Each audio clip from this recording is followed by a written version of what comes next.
Good morning, everyone. Hopefully our audio is working.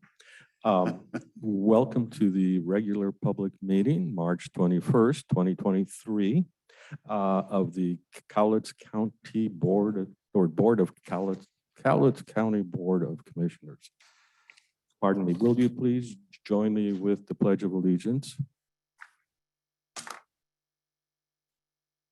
Pledge allegiance to the flag of the United States of America and to the republic for which it stands, one nation under God, indivisible, with liberty and justice for all.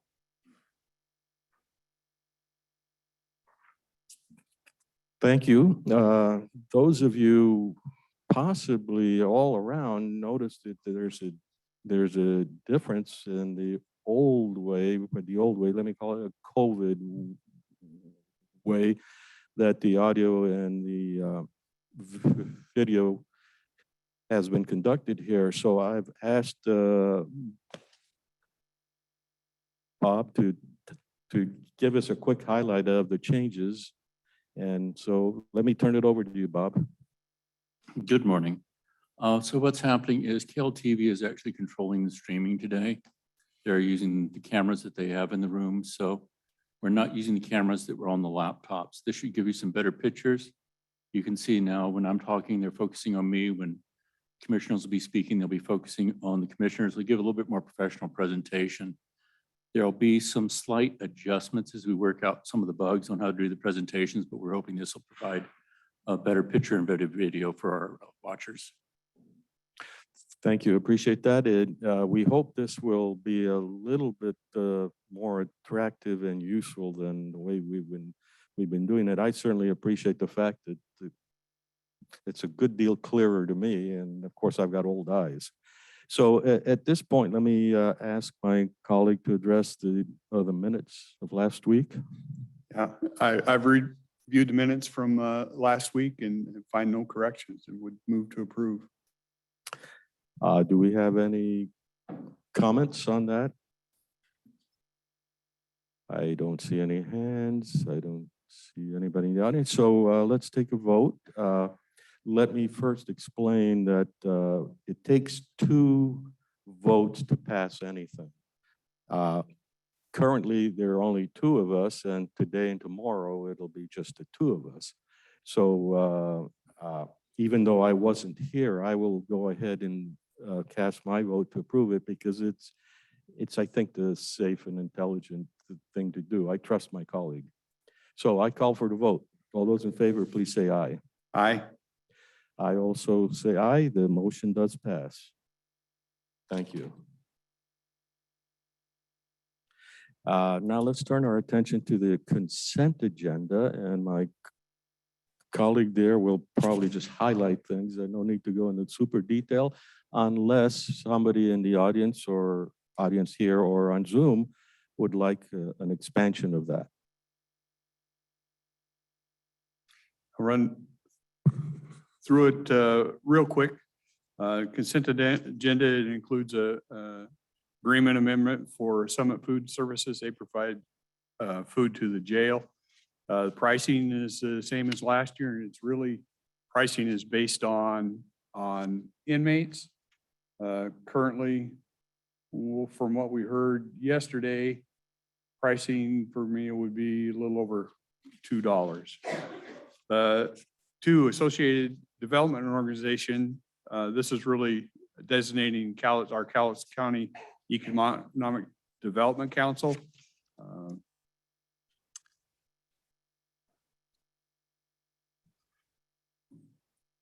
We just have an interagency agreement with Cowlitz County Medical Services, Prospectus and local agency agreement with Washington State Department of Transportation in reference to the Erick Creek Passage project. Bid award that you've heard in workshops and we've talked about before, to Tranblue for construction of 2 trap houses and 2 firing pads up at the gun range. And an approval point systems for Acela software. Acela software we use in building and planning, we use in emergency management. And what we've never had is usually when you buy software, you buy a support package, and for whatever reason, that was never done. So this support package for them to utilize and help make the system work better for us. Then we have some board correspondence, different letters, couple from the Federal Emergency Regulatory Commission. These all revolve around the Swift Reservoir. We have a letter to this Surface Transportation Board. This is asking for on the old Columbia Railway an extension of 180 days to look at. There's been different things proposed on that. You've heard things about rails for trails and whatnot. And so we've asked for 180 days extension to look that over more.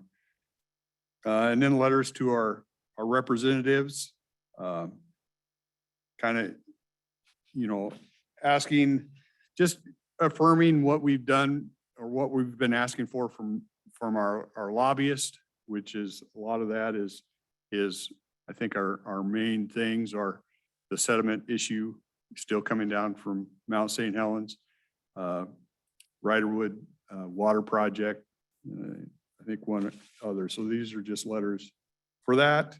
And then a letter appointing Laura Yoder to the Board of Equalization. Then we have various vouchers and warrants totaling $6,115,409.14.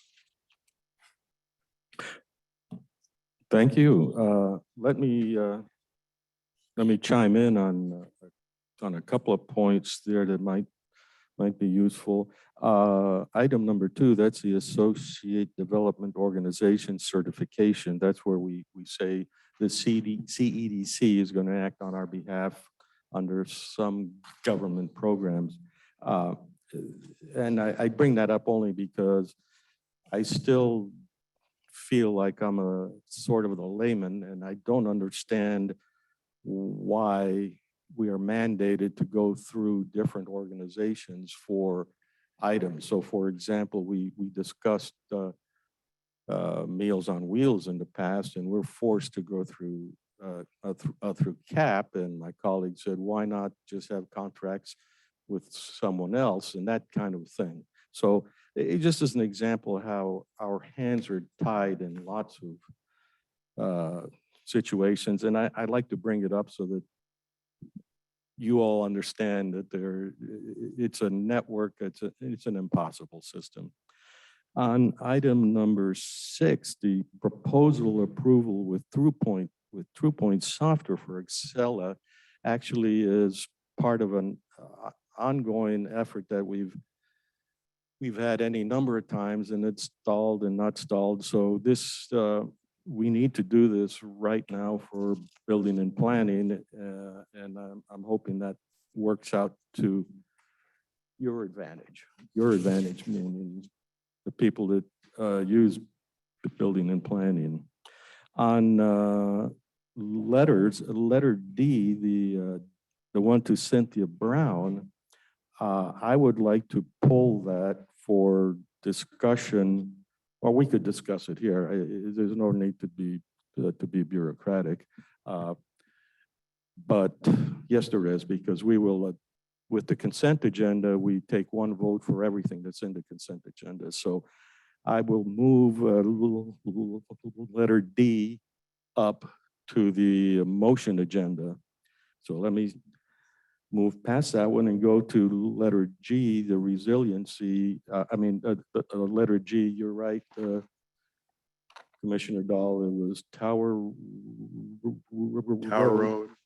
And there was a comment about, I have it here. I think I have it here. Tower Road, the Riderwood Route Resiliency Project. Here's again, I take another shot at the system, and that what exactly is resiliency?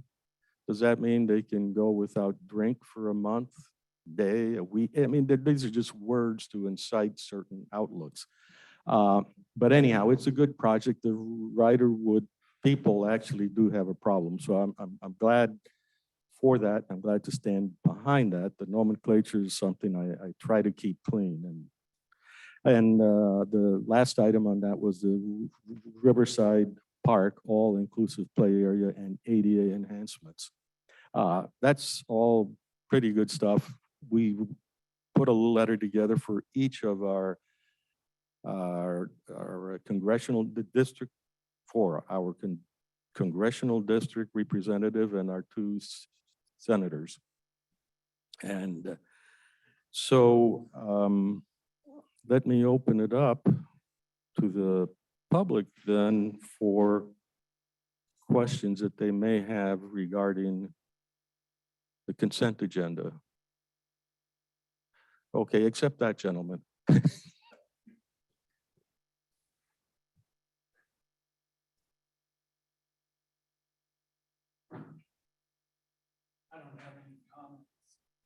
Is the green light on?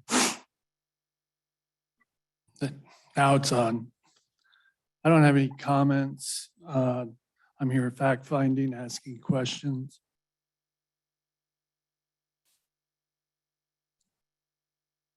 And I'll try to be as brief as possible.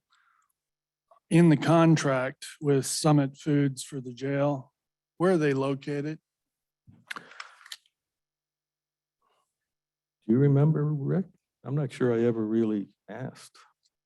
It's not in the contract, so I'd like to know, are you? Marin will tell you Marin's immediately. on there. Hi, Marin. Hi, good morning. Marin Fox, Director of Corrections. They have different offices. They're local. They're in the state of Washington. Where in the state of Washington? I can look at their corporate address in just a moment. Well, go on to item 2 with your letter to the Washington Department of Commerce. Do we have a reply there? I guess not. I didn't even know we had a Washington Department of Commerce. And I'm curious too, why you have to designate some kind of development organization. Reading the letter, it looks like for the purposes of getting money, grants again. That's why you have to designate. And I have some other comments on that organization that you designated later on under public comments. So I'll pass on that. The interagency agreement between the Washington State Auditor and Cowlitz County Emergency Medical Services District Number 1. Is that the one that borders Clark County, or is it the one that encompasses the jurisdiction of Fire District 2? Because it didn't list an address in the agreement either in the PDF packet. Yeah, good question. Carolyn, are you on? I don't see.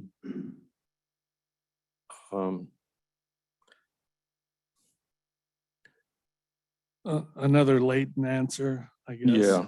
Okay.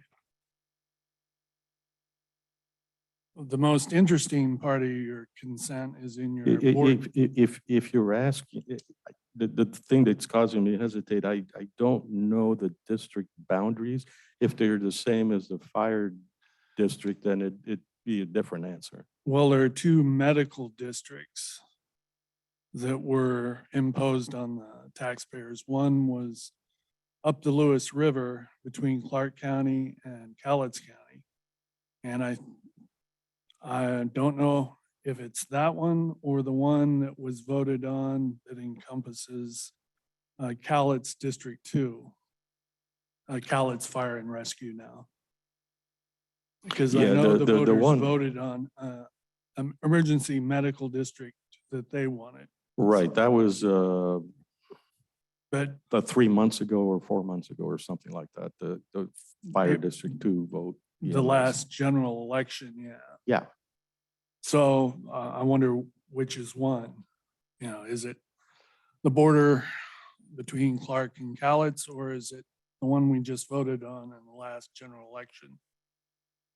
So going on to your correspondence, you've already moved D the letter with, I assume, the U.S. Department of Transportation, because it lists CFR 49, which is now in the U.S. Department of Commerce, I believe.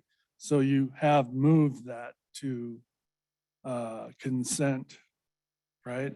If I understood you. We have moved it to the, Okay. to the motion agenda. So from the we're going to consent. discuss that under motion items. Yeah. Okay.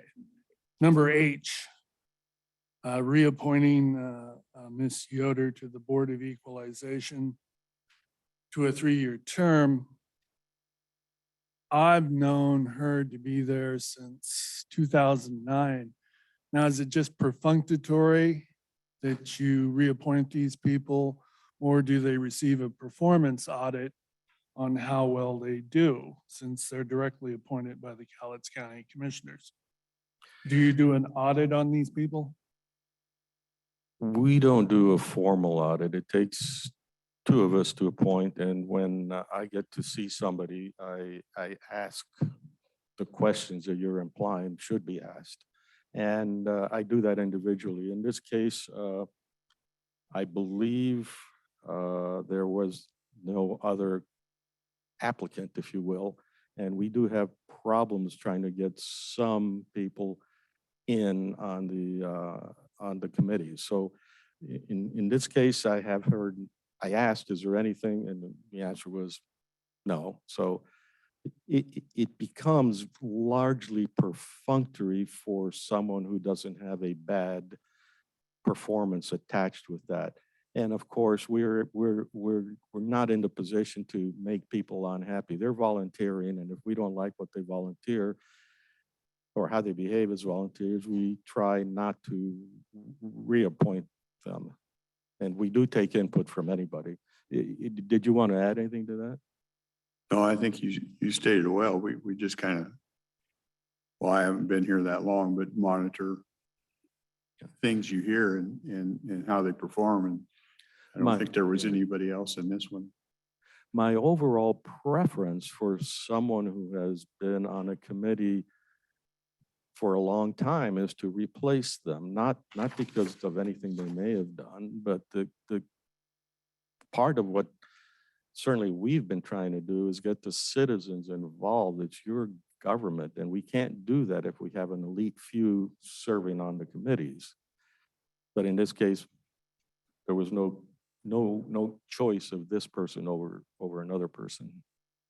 But there is no evaluation procedure whatsoever in this instance. No formal evaluation procedure. That's all I have. See you in motion items. Answer to a previous question, the corporate office for Summit Foods is in South Dakota, Sioux Falls, South Dakota. Sioux Falls, South Dakota. Is the corporate office for Summit Food Services. We work with local managers in Washington, but that's our corporate office. So I assume the food was provided by the lowest bidder. Well, Go ahead, Marin. Yeah. Yes, that's correct. We last went out to bid on this contract for for 2019. So we chose the lowest bidder at that time. We'll go back out to bid at the end of this contract after this amendment, which will be in 2024, August of 24. Thank you. Yep. Any other comments?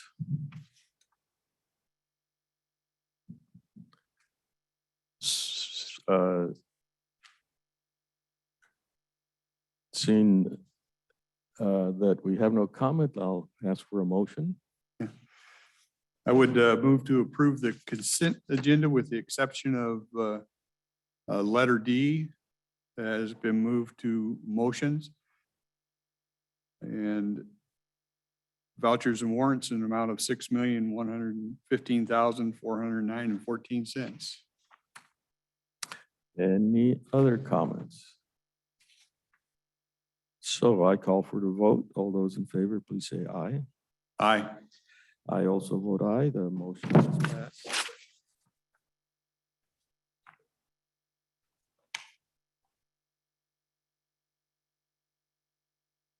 And so now we go to the motion items, and seeing as the gentleman was interested in letter D, let's tackle that immediately.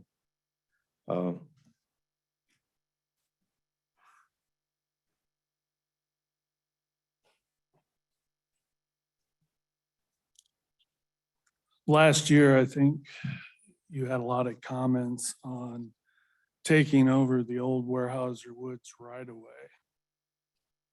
And there's a couple of disturbing paragraphs that put the citizens of Cowlitz County at full liability. And I believe the letter to Miss Cynthia Brown, Chief Section of Administrative Office of Proceedings, Surface Transportation Board, U.S. Department of Commerce, within the U.S. Department of Transportation. Now, the two paragraphs that really concern me are on the second page. And I'm looking at the first paragraph, mid paragraph. And let me quote from the letter that has Commissioner Weber's signature on it. Now Cowlitz County, or I should read the whole one for context. At the time the original NITU expired, Cowlitz County did not have funding in place to acquire the line, which I assumed to mean the right-of-way. Arranging for funding was disrupted by the COVID pandemic. As a result of the pandemic, Cowlitz County was required to redirect its resources. Now Cowlitz County has arranged for the funding of the acquisition of the line for trail use. And in capital letters, I have a subparagraph. Is there a document authorizing funding, legislation, grant, or something else that we can refer to and provide? CCRY, which is the acronym for the old Weyerhaeuser Woods Railroad, or another company, has been advised CCRY consents to finalizing negotiation transfer of the line to Cowlitz County for trail use.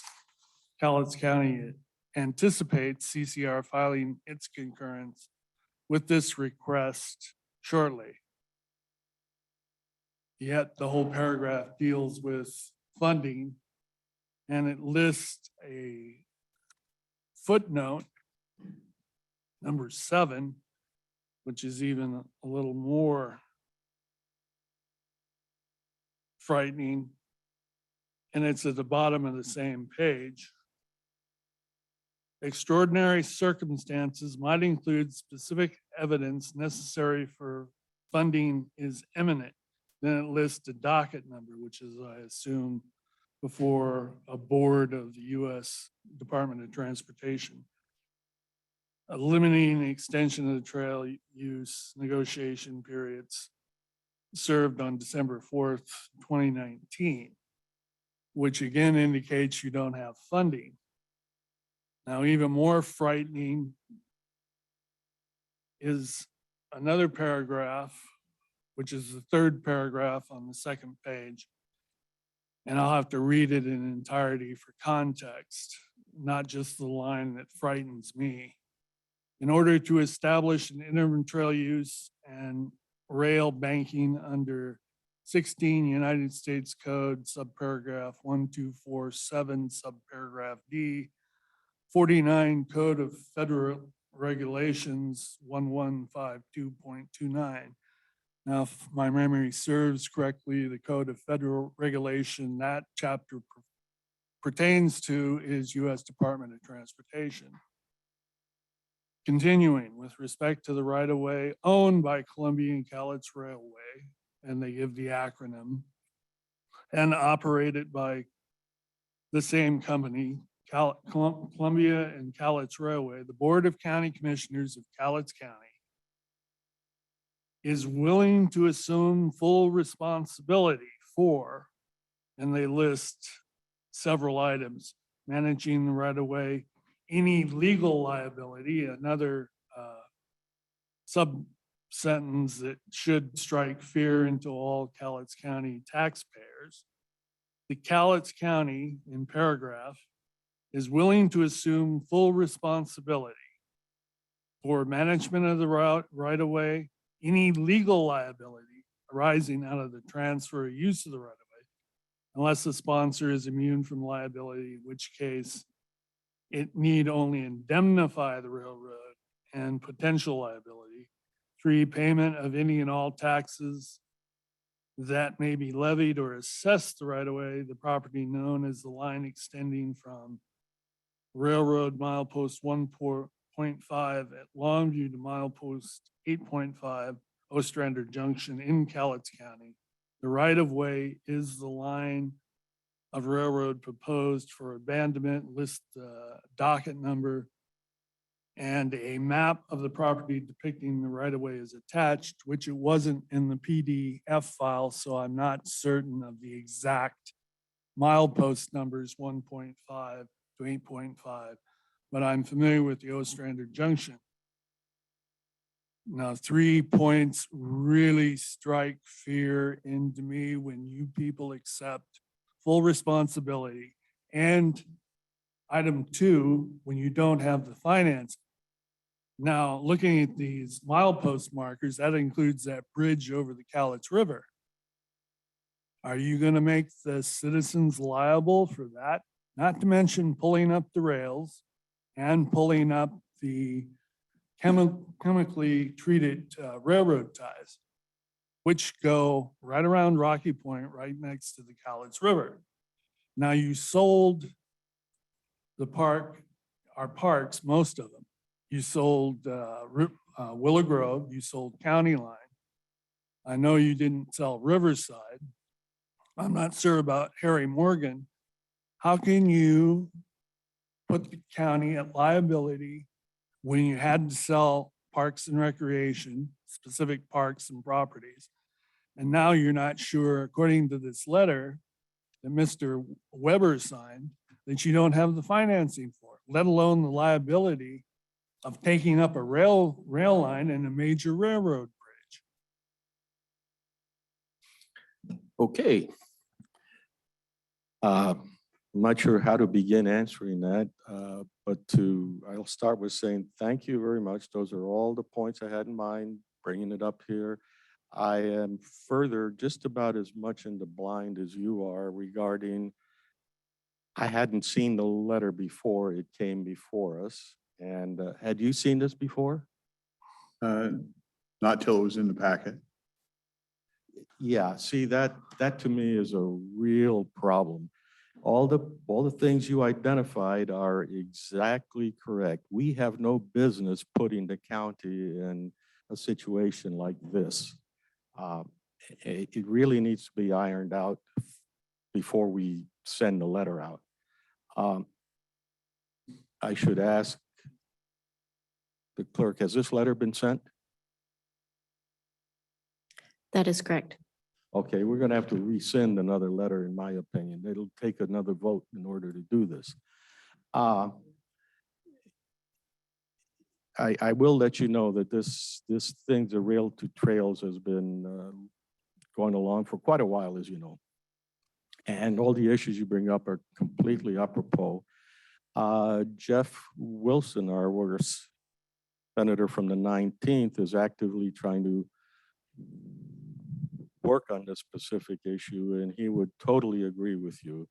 There are other things involved here that are more details, but it's kind of like when someone is objecting to a scientific paper, how many objections you need to have to invalidate a scientific paper. It's not a volume thing. This is wrong, in my opinion. And so I don't know what else I can say. I can look for any comments. But yeah, a little bit more on that. I actually had a conference call with Senator Wilson and Bill Fasching because Senator Wilson had some concerns.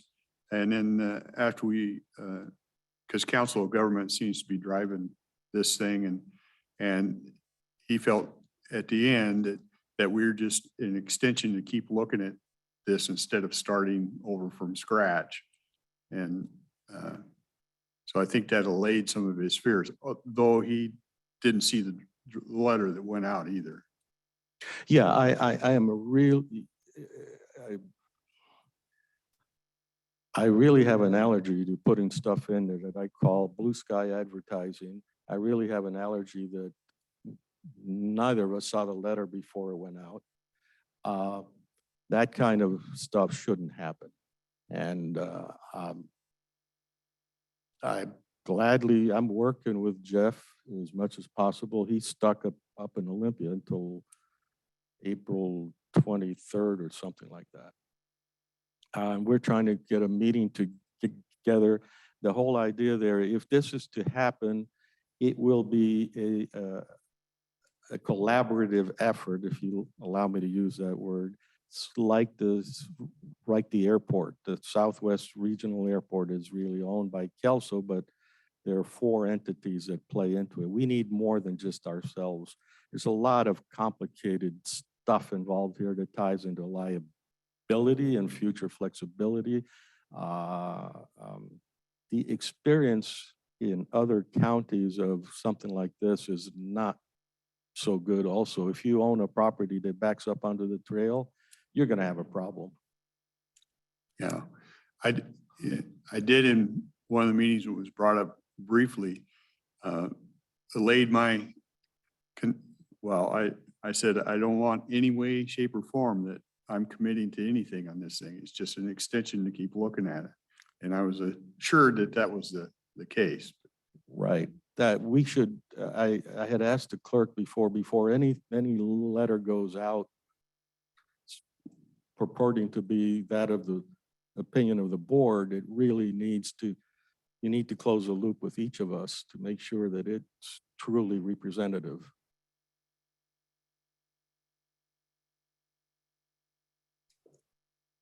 Yes, that has been sent out and it was forwarded to all of you guys. Oh, so you did do that and I'm out. I believe so. It was emailed. Okay, let me augment that then. You need to talk to this individual and say, did you read the letter? If you didn't read it, because it's going to go out. Okay.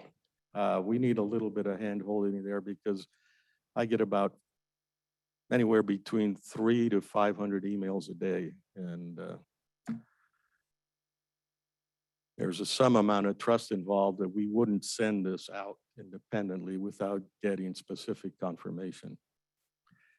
Okay, have I handled your questions enough?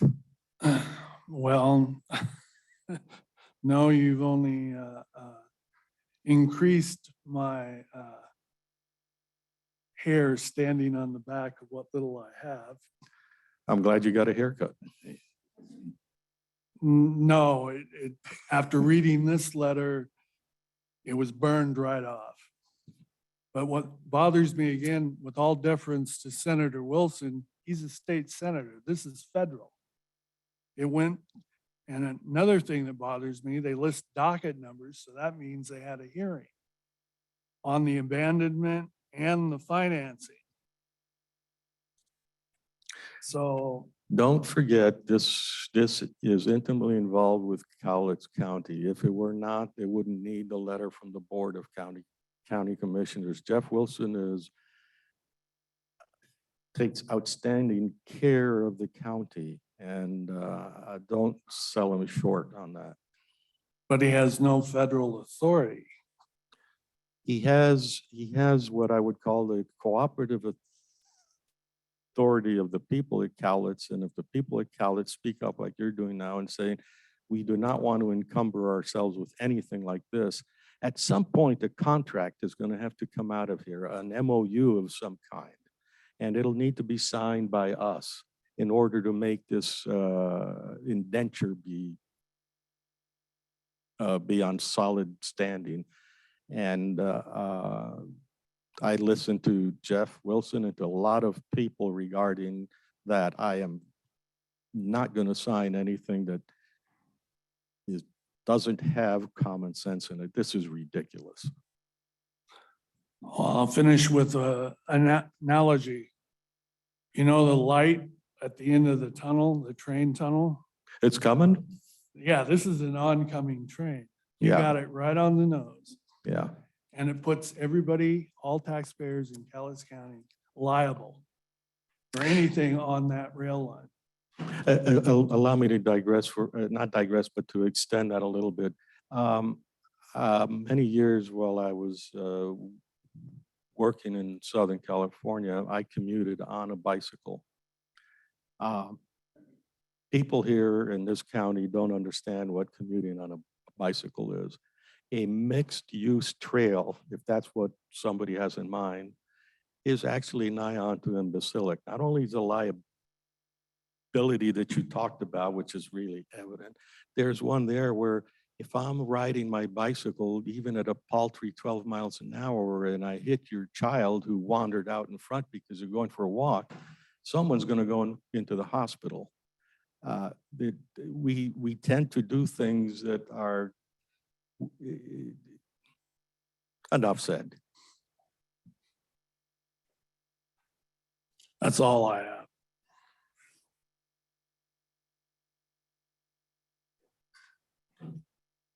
Welcome back, Arn. I do have a question, and forgive me for being not very nice person. But That's, I'm supposed to be that. okay. Dennis apparently signed this after reading all this. I personally think that he needs to give us the reasons why he obviously read this. He knew of the possibilities that this would happen, things would happen. Give us a reason why he did sign this. I feel like he had reasons. We need to know them, and we deserve to know them.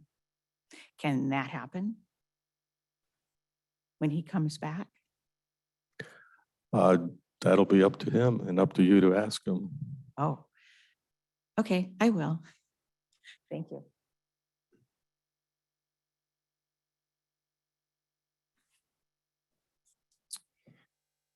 I am personally appalled that this could be sent out before it did have clear discussion before the citizens of Cowlitz County.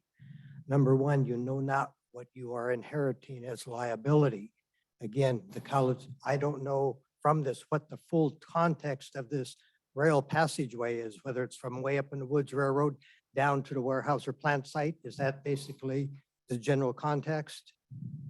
And do you know?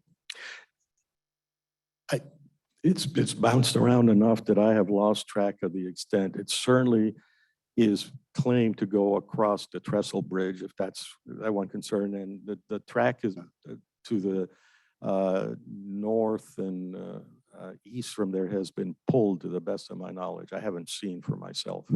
Well, the city of Longview has also talked about rails to trails, so I don't know if they're in with this or separate or if it's the full distance.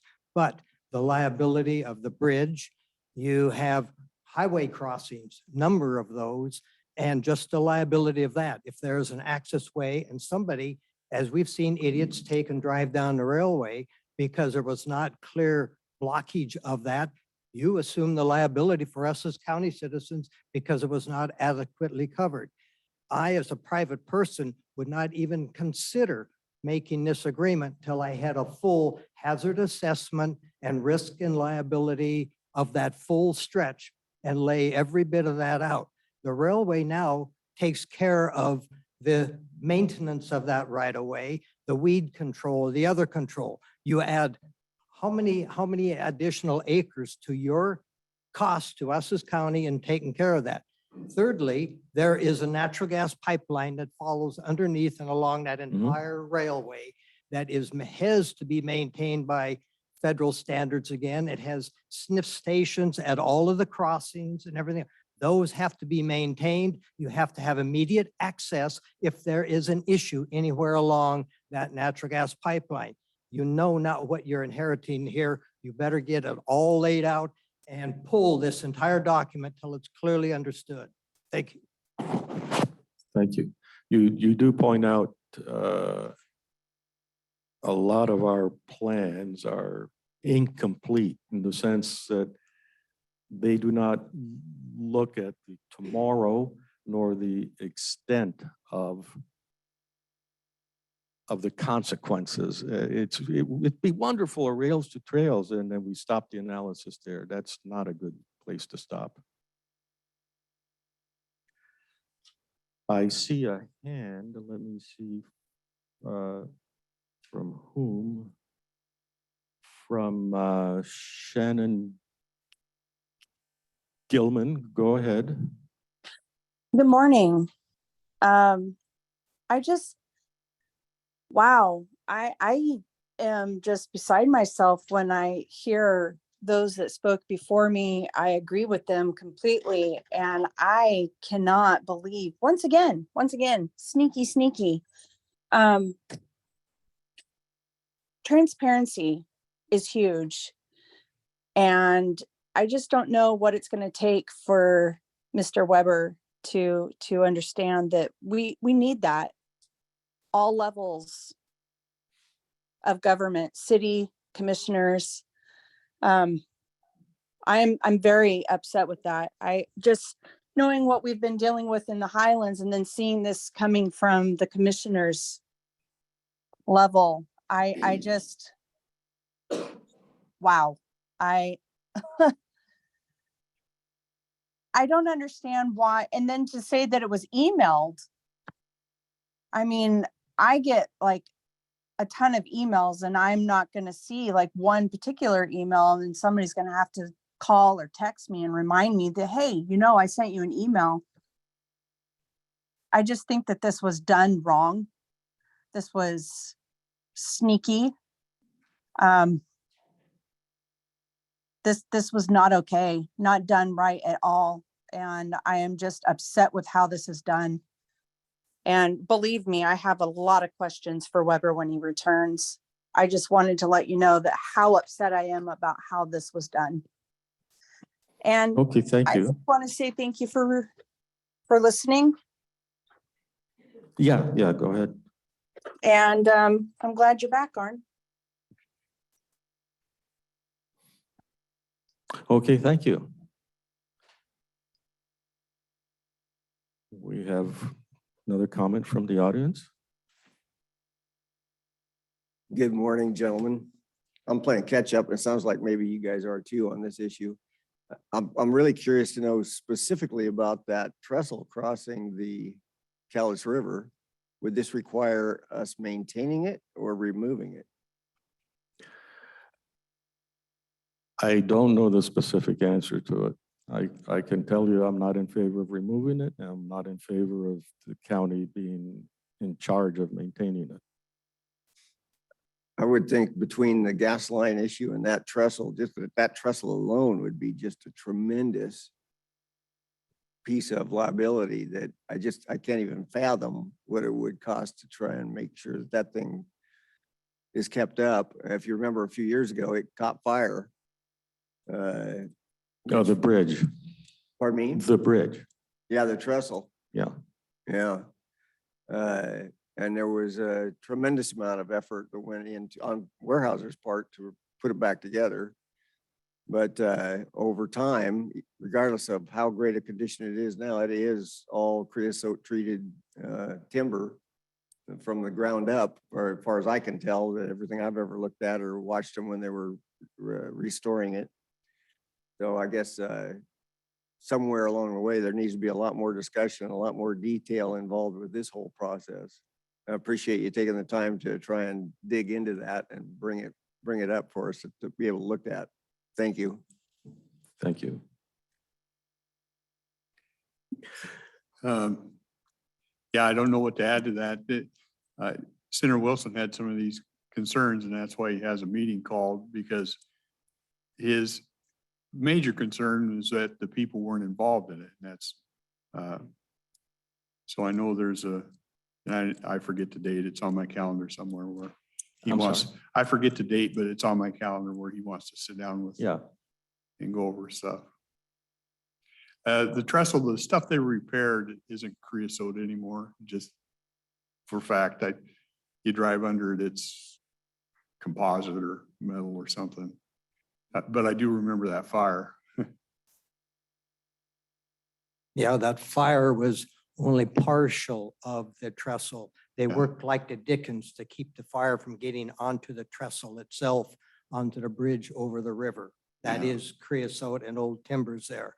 So again, I have familiarity. I was as facilities engineer down at Weyerhaeuser. I managed the natural gas pipeline. That pipeline on top of that bridge is a major issue, not Mhm. just for us, but for the livelihood of our people down at the mills that natural gas line provides natural gas for, and the care that needs to be done. We had in the past looked at a fallback worst case scenario of drilling, piping under the river to get that natural gas pipeline off. But that's big bucks, big impact. So big impacts all the way along the bridge.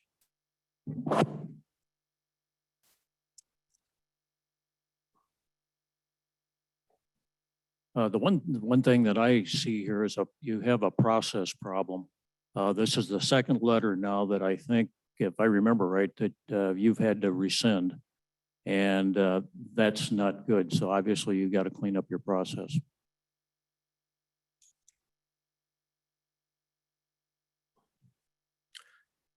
I don't see any other hands or any more activity from the audience. On that note, I look for a motion. If you intend to vote against the motion, I think that's still all right if we put it as a motion.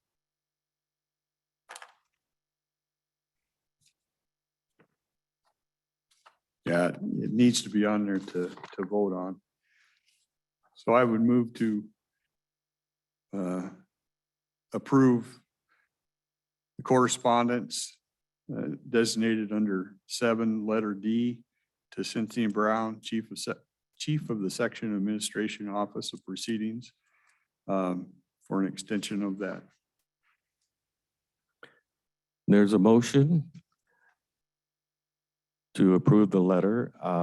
Any other comment or discussion?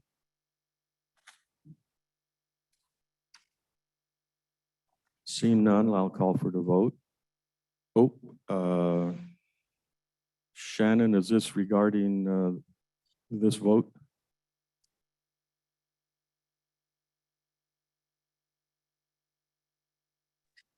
It is.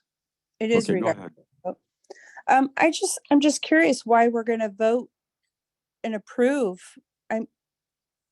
Can you table it and have people discuss this with Dennis? This is ridiculous. This is the second time he's done something sneaky like this.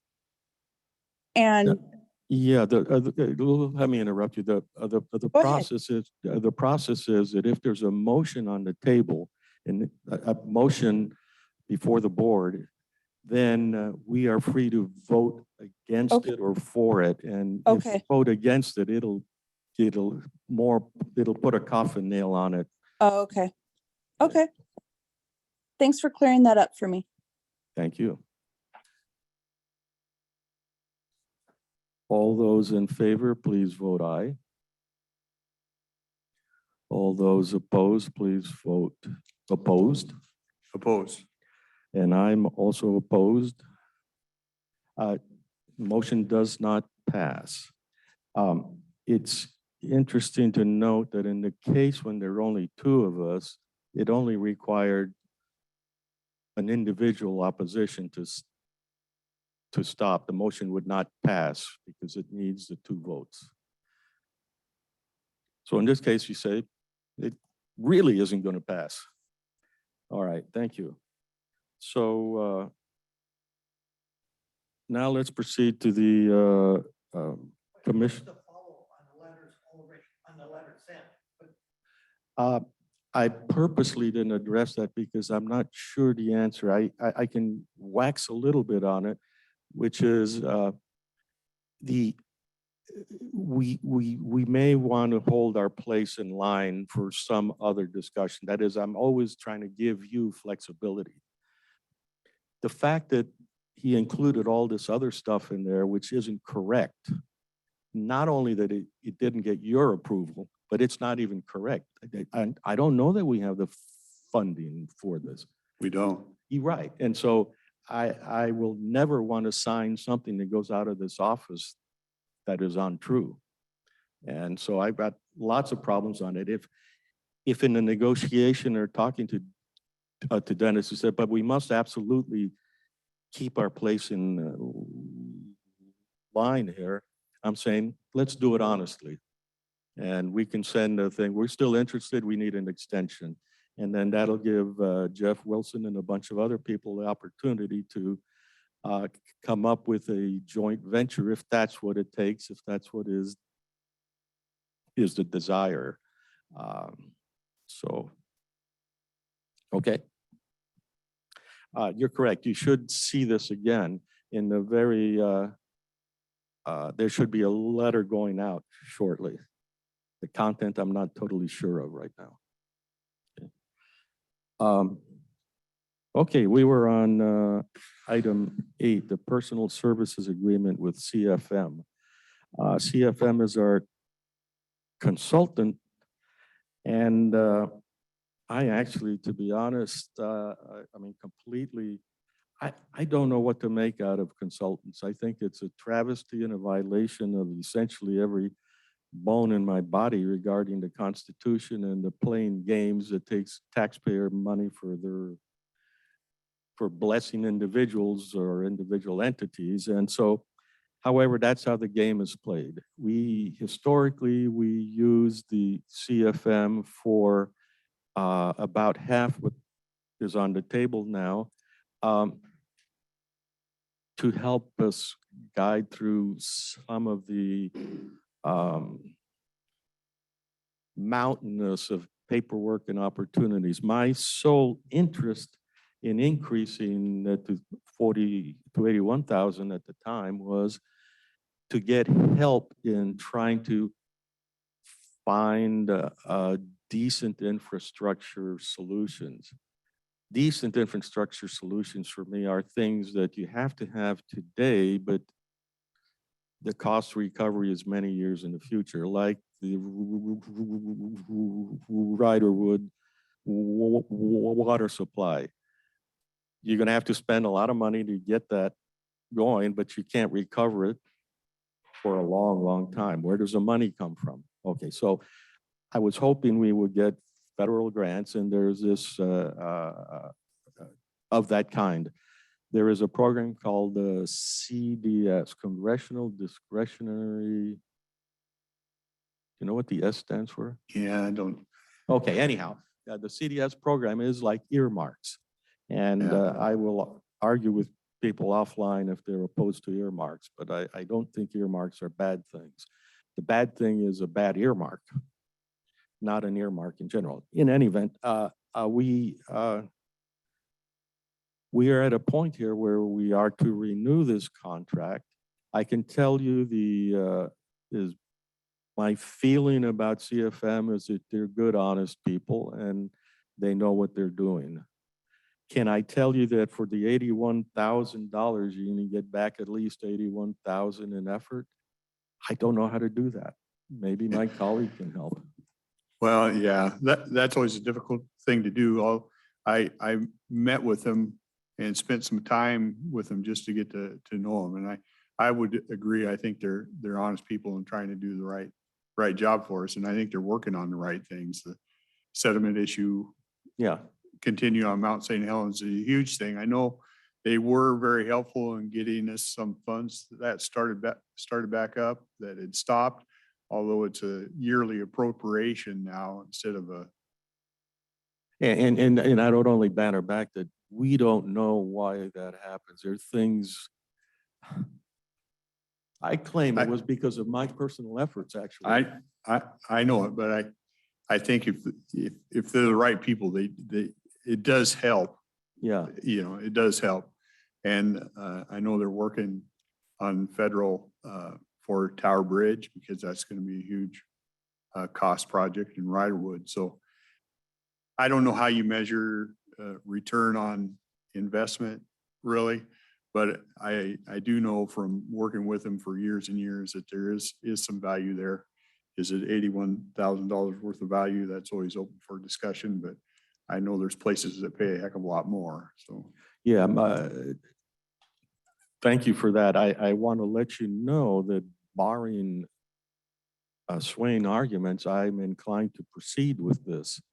So this is a proper use of this discussion. You're going to go up to the microphone and say, hell no, we won't go. No, wait, that's the Vietnam thing. I'm sorry. But you get my point. If you want to stop, this is your time to speak on that.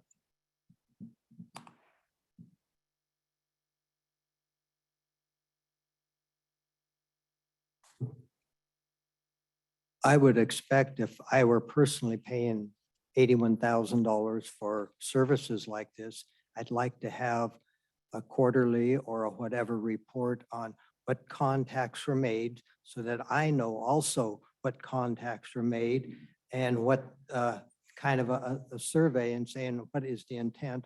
Also, they're not just servicing this, they have other, like you said, others that you would see how is it synergized to make the best of our bucks for a complete representation of our county and our state or whatever their realm of service is.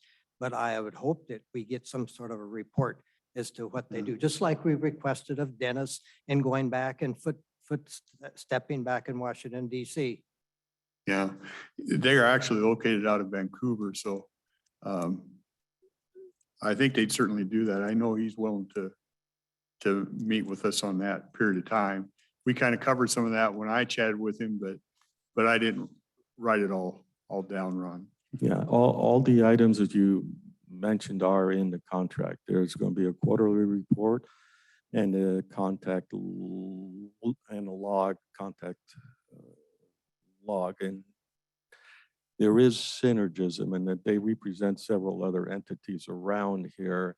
And certainly what happens to Cowlitz County in the county areas affects the municipalities also. So there's opportunity and they have their eye out for that. My last discussion with them is exit 21 is a Woodland problem. No, it's a county problem. It's actually a state problem.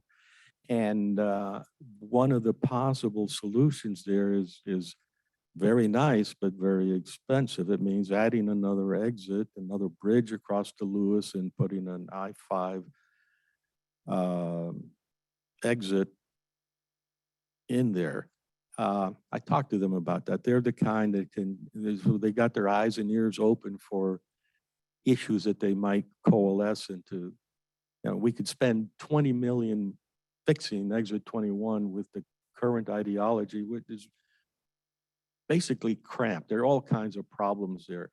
It not only includes the I-5, it includes access to the and traffic through the community as well. This other approach would help. So that's an example of something I hope would bear fruit, but I couldn't prove it. Yeah. The other thing, just so people know that this gentleman, and I forget his name, I'm Hodges. terrible on those things, but he served on Patty Murray's staff for quite a few years. And Hodges, yeah. Yeah. And she chairs the appropriation. So politics aside, whatever party, put that aside, those kind of connections are good things to have if you're going to pay somebody to represent you. I'm going to thank you, but I'm going to pretend I didn't hear that. Yeah.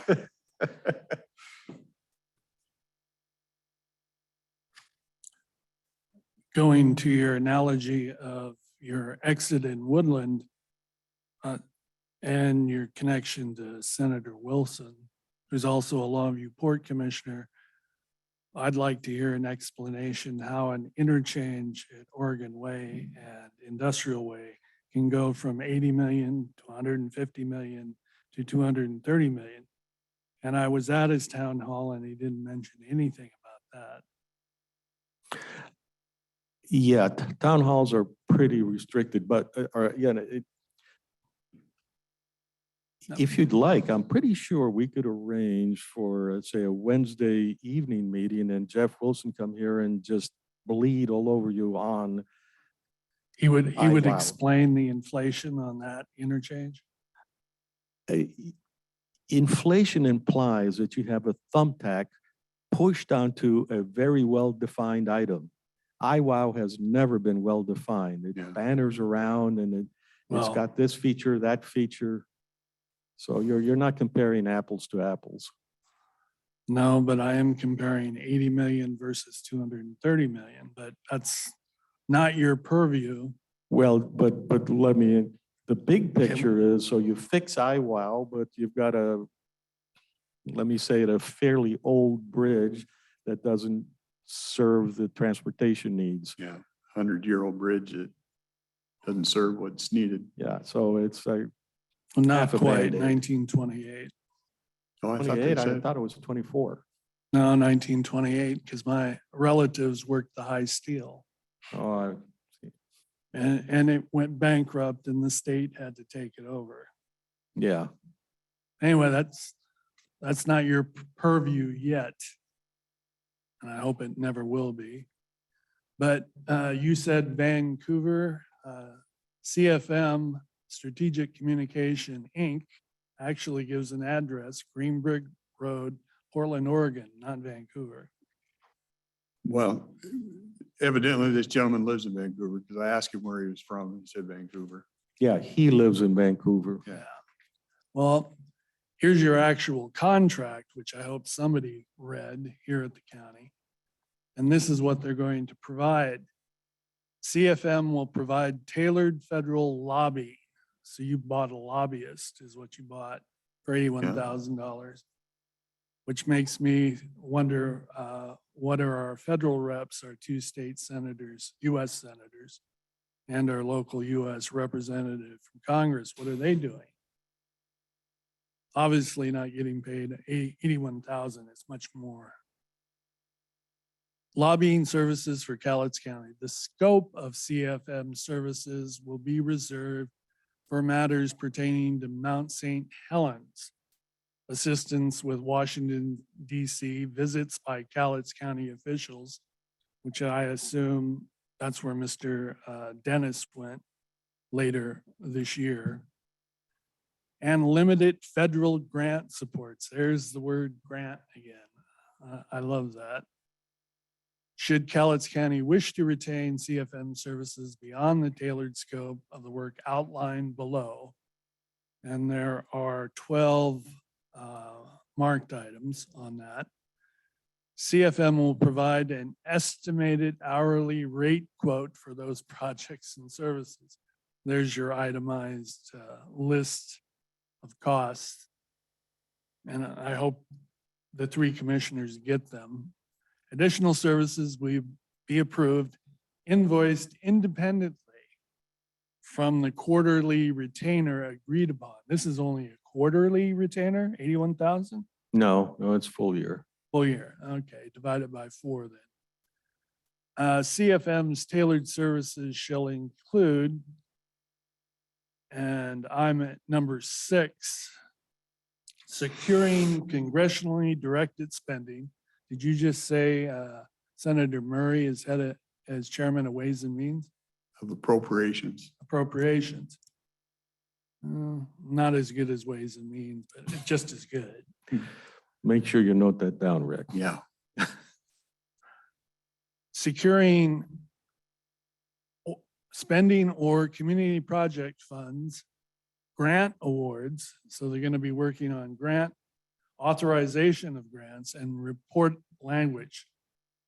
So I guess that there's a federal speaking language on how to put a grant together. Is that true? According to item 6 here. and a list of others, which I won't go through because I was going to focus on the grant, because I have some comments later on that. But yes, you've hired a lobbyist, and hopefully specifically only for Mt.St.Helens assistance in Washington, D.C., regardless of what trips Commissioner Weber takes, wherever they are.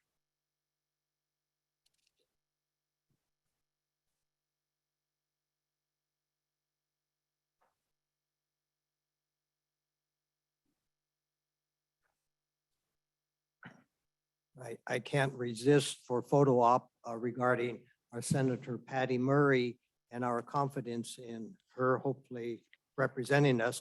But I also see her judgment in standing behind our Administrator of Transportation, Buttigieg, in his presentations.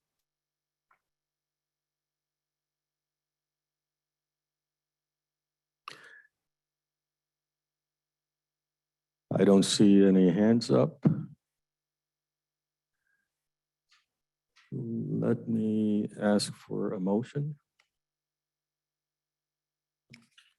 I would move to approve the personal services agreement with CFM Strategic Communications.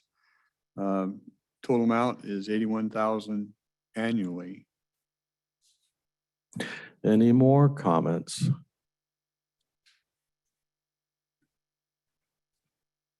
Seeing none, I call for the vote. All those in favor, please say aye. Aye. I also vote aye. The motion does pass.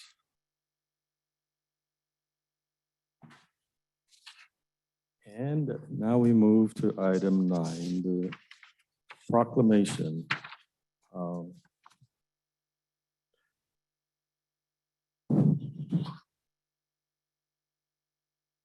Is there, you want to, is anybody in the audience from the realtors that would want to read? Sue Lance from Windermere.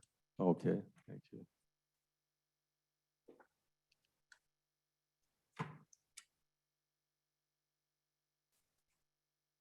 Good morning. Morning. Thank you, Commissioner Mortensen, Commissioner Dahl, and staff. For the record, I am Sue Lance. I'm a realtor. I'm a broker, real estate broker at Windermere Northwest Living, and a member of the Government Affairs Committee of the Lower Columbia Association of Realtors, here representing realtors, affiliates, and homeowners in Cowlitz, Wahkiakum, and Pacific counties. And I want to thank you for the Fair Housing Proclamation. I had somebody sitting next to me in the back and told them I was here regarding fair housing and Fair Housing Month, and wasn't sure what that was. So I wanted to just speak to the history of the Fair Housing Act. So on April 11th in 1968, the Civil Rights Act was expanded to include prohibitions on the discrimination concerning the sale, rental, and financing of housing based on race, religion, national origin, sex, and sexual orientation, as it's been amended, handicap or disability, and familial status or family status.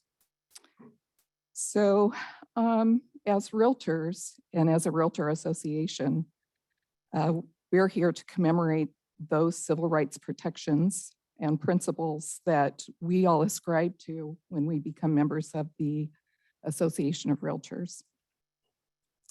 This means that each one of us, we subscribe to this regardless of our race, color, religion, national origin, sex, familial status, disability, and the state of Washington also protections include marital status, source of income, and your veteran or military status.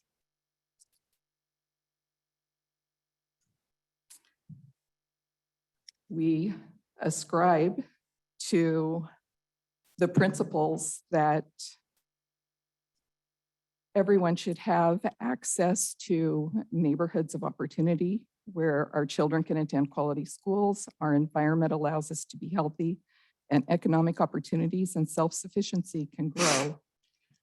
We believe in safe, secure, and sanitary living conditions within our means. We believe those should be available to all.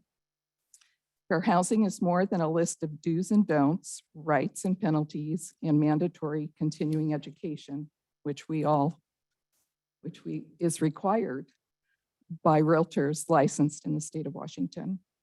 As stewards of the right to own, use, and transfer private property, fair housing protects our livelihood and business as realtors and depends on a free, open market that embraces equal opportunity.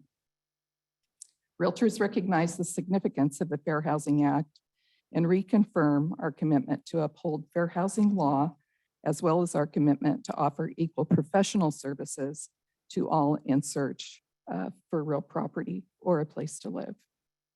Fair Housing Month reminds us that the principle of fair housing is not only state and national law, but a fundamental human concept and entitlement for all people. As a community, we welcome all good neighbors, recognizing the contributions and richness tendered by a wide variety of people from diverse backgrounds, colors, ethnicities, or religious traditions. We believe fair housing is an integral part of building strong and vibrant communities. So I want to thank you, commissioners, for proclaiming April Fair Housing Month in Cowlitz County. Thank you. Would you? Did you want to Would- say anything? Would you like me to read it so you know what it Okay, go says, or are you okay Thank with you. that? Yeah, why don't you go ahead and read Okay. it? We'll just read what it is here. Is whereas on April 11th, 1968, the Fair Housing Act was enacted into law, recognizing that no American should have their right to purchase or rent shelter of choice abridged because of race, color, religion, sex, handicap, familia status, national origin, sexual orientation, or gender identity. Whereas Cowlitz County is committed to the mission and intent of Congress to provide fair and equal housing for all, and whereas equality of opportunity for all is a fundamental policy of this nation and our state and our community, and whereas the location that people live has a direct impact on the quality of their health, education, and access to economic opportunities, and whereas discriminatory housing practice create racial and economic segregation in communities that can lead to disparate outcomes in overall quality of life, and whereas Cowlitz County believes that access to fair housing laws have made our community stronger and more vibrant in Washington State, and whereas we are committed to programs that will help educate the public about the right to equal housing in the state of Washington, and whereas we are committed to promoting housing choices and fostering inclusive communities free from housing discrimination, now therefore be it resolved that Cowlitz County celebrate and proclaim the month of April 2023 as Fair Housing Month, and thank the many people in our communities who aspire to open the doors of opportunity of housing to all people free from any discrimination. This is something we do every day. It's you know, it's not a cost item. It's not any of those things. It's a support for our realtor community, and so that's what it is. I think all of the aspects that you commented on and that you commented on as well are absolutely fantastic and should be honored. I only have one concern. If you could help me, thank you. Okay, sorry. I only have one concern, and that is that in all of those attributes that we're trying to address, it doesn't address financial. It doesn't address what? The ability to buy a house. I think something should be considered along those lines as far as fairness to people of meager means.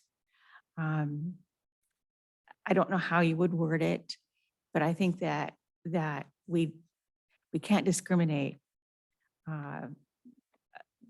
with that aspect in mind. Yeah. That we should try some fairness as well as that somehow. I don't know how you would word it, like I said, but I think it's a definite issue that we, all the other issues are great. But if we could somehow address that one, I would be happier. Thank you. Thank you.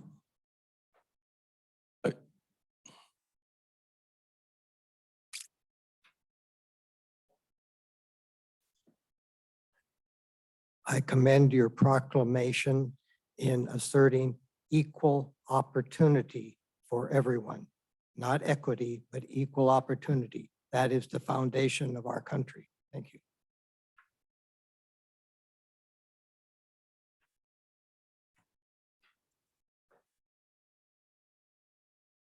I will just say in representing the Realtor community that I agree. Fair Housing Proclamation is about providing fair and equitable opportunity.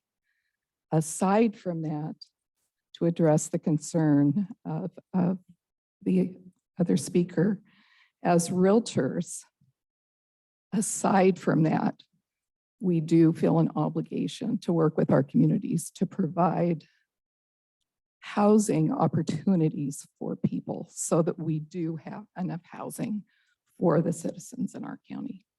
That's a separate issue. So I think we all agree on the proclamation. Yeah.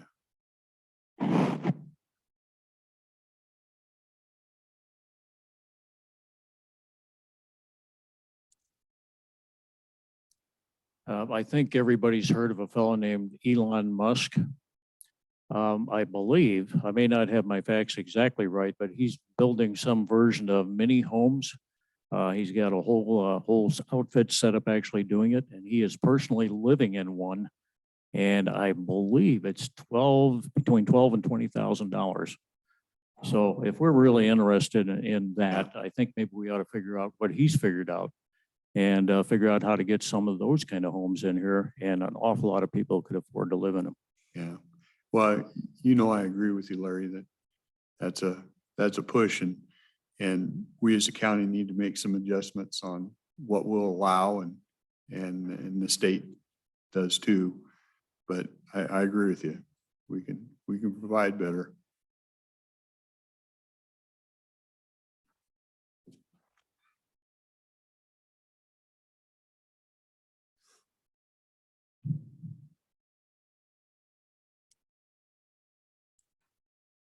As I understand a proclamation, it's a tool that's used to bring light to an issue or a problem, or to announce something that has become legal to those outside of government.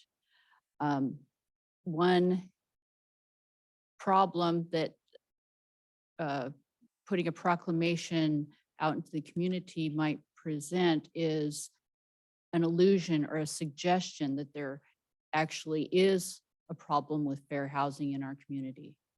I'm not aware of it, but it's something that I have become aware of just this morning after reviewing this article in the Daily News, is that the realtors, I guess, are required by a new state law to get 6 hours of continuing education annually.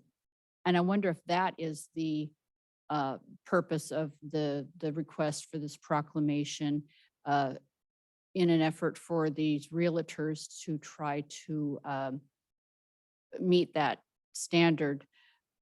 It also says in this article that this association of realtors received a $3,000 grant in order to provide the 6-hour, one-day classes for 30 realtors.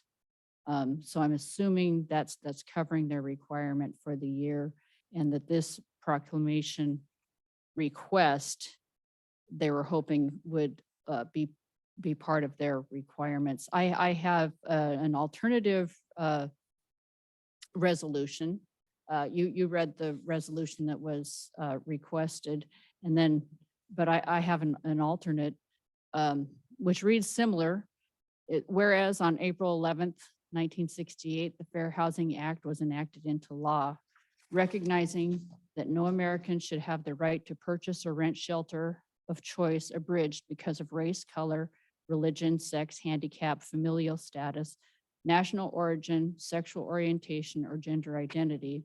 Whereas Cowlitz County is committed to the mission and intent of Congress to provide fair and equal housing opportunities for all.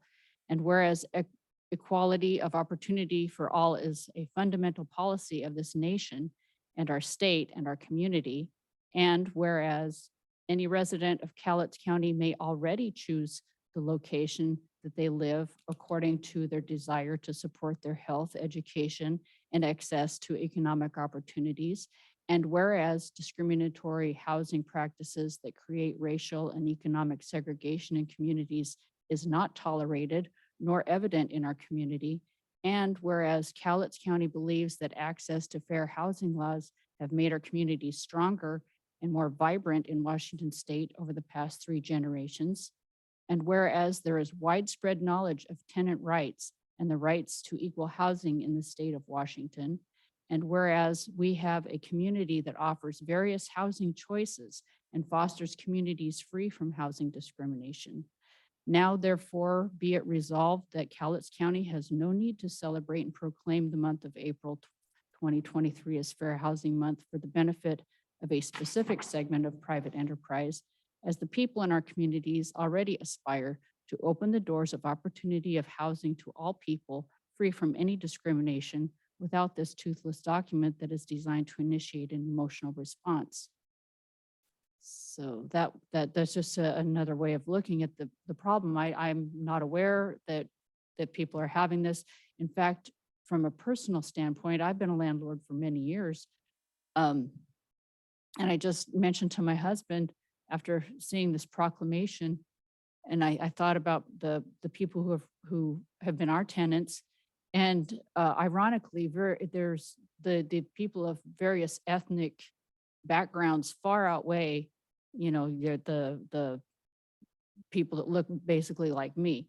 And it had never even been an issue. We didn't even think about it. And that's exactly what my husband said. He's like, wow, yeah, I had never even thought about people's race, ethnicity, you know, whatever. It's if they pay their rent and they take care of my property, they're good tenants, period.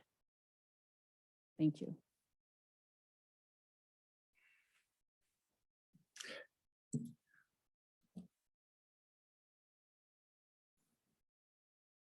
To bring it back home here, Senator Jeff Wilson at his town hall shared with us that, excuse me, that he had submitted legislation for allowing affordable housing in the terms of tilt-ups and other forms of equitable housing.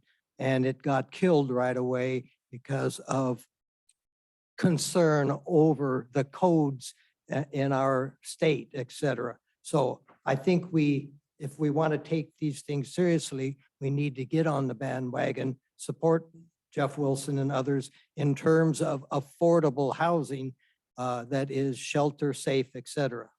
Yeah, it was killed by the committee that does codes, thought they were going to lose their power up there. And you know, just a couple comments on the continuing education it's just not realtors, it's widespread. When I was actively making mortgages, you know, I went through an FBI background check and I had to have so much continuing ed throughout the year to make sure I didn't discriminate and all this other stuff. It's just not limited to one group. It tends to be the way they try to control us. And I get that this is stuff that we should be doing and we do. I mean, if you're a mortgage lender, you file a report on a yearly basis with the Home Mortgage Disclosure Act. We just called it HMDA. And it's every application that you took throughout the year, the disposition of that app, the race, gender, ethnicity, all that stuff to make sure that we weren't excluding one group from buying in this area or limiting one group that we're only going to give you homes in this area. So there's a lot of stuff in place to, to control that. And I agree. I don't believe we have a problem. I think most people like to do the right thing. But, on a proclamation, yeah, it's a feel-good item, but I do support our realtors, and I support other businesses in our community. And if it's a benefit to them, then I think it doesn't cost me anything. I think it's, for me, a fairly easy thing to do. Well, and I guess I would suggest, Commissioner Dahl, that the proclamation not be made to support the realtors. The realtors are here commending you for the proclamation on behalf of the citizens and people in the community that may not have a clear understanding of fair housing laws. I commend the landlord that spoke. I wish everybody had that heart and belief. But we have a lot of rights in our country that we need to be reminded of.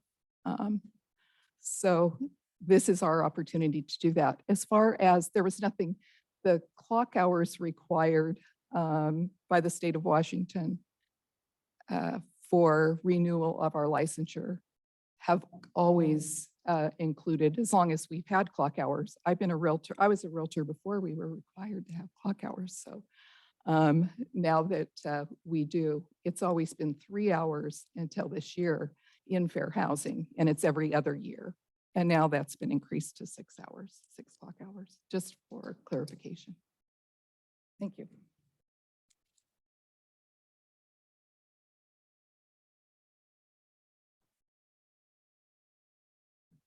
Good morning. I have nothing against the proclamation and the information that they gave out. It's all very good. I think my issue is just the precedent that declaring these proclamations make. What if the next proclamation that comes across your desk is one that you disagree with, or maybe you agree and you don't agree, or you know what I mean? It just sets a precedent of these are all set in law anyway. Why do we have to have a proclamation to restate it? And if the next proclamation is you have to wear purple on Thursdays and you don't want to wear purple on Thursdays, do you kind of see what I'm saying? It just sets a precedent that I'm not sure why we even have to put out the proclamations, I guess. So just. Yeah, I think you need to look at them item by item as they come through.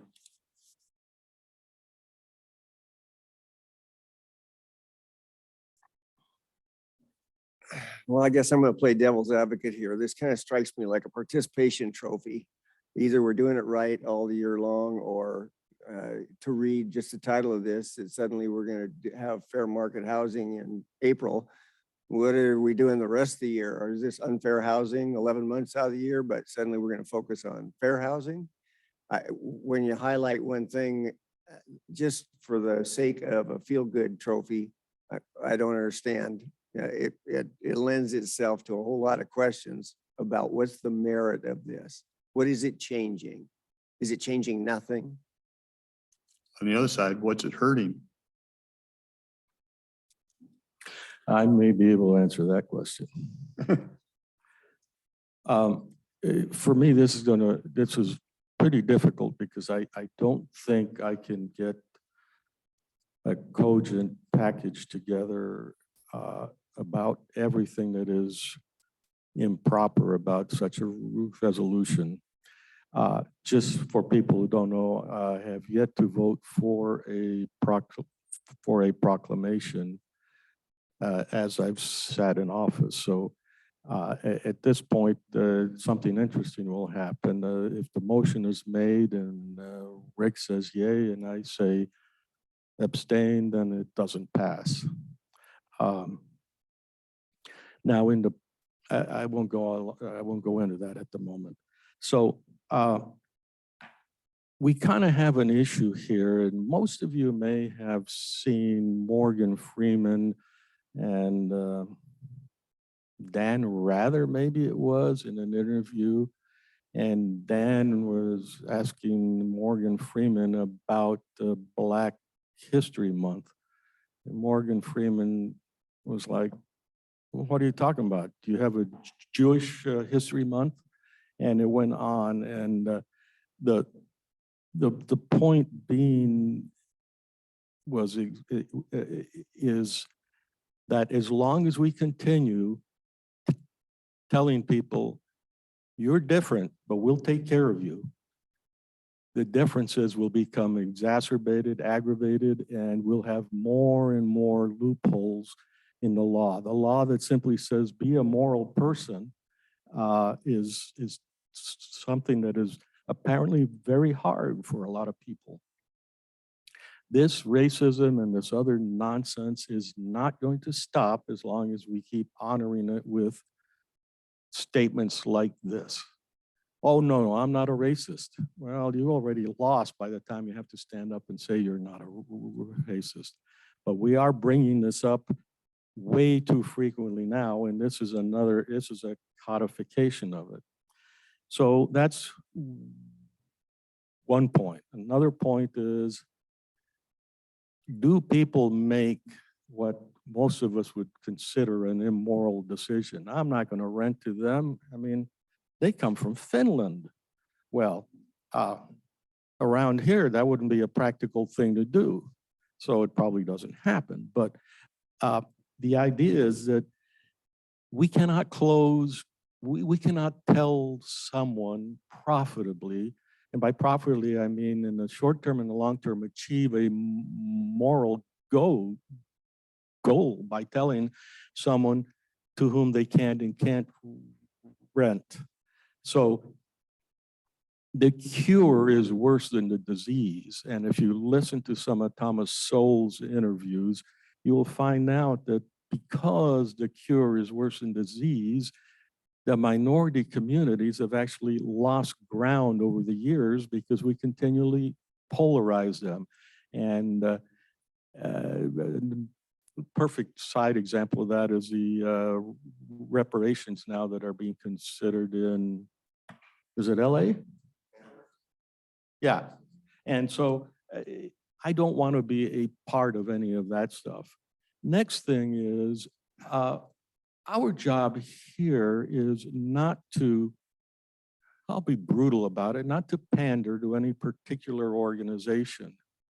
We're here for the benefit of the public as best as we can assume and assert.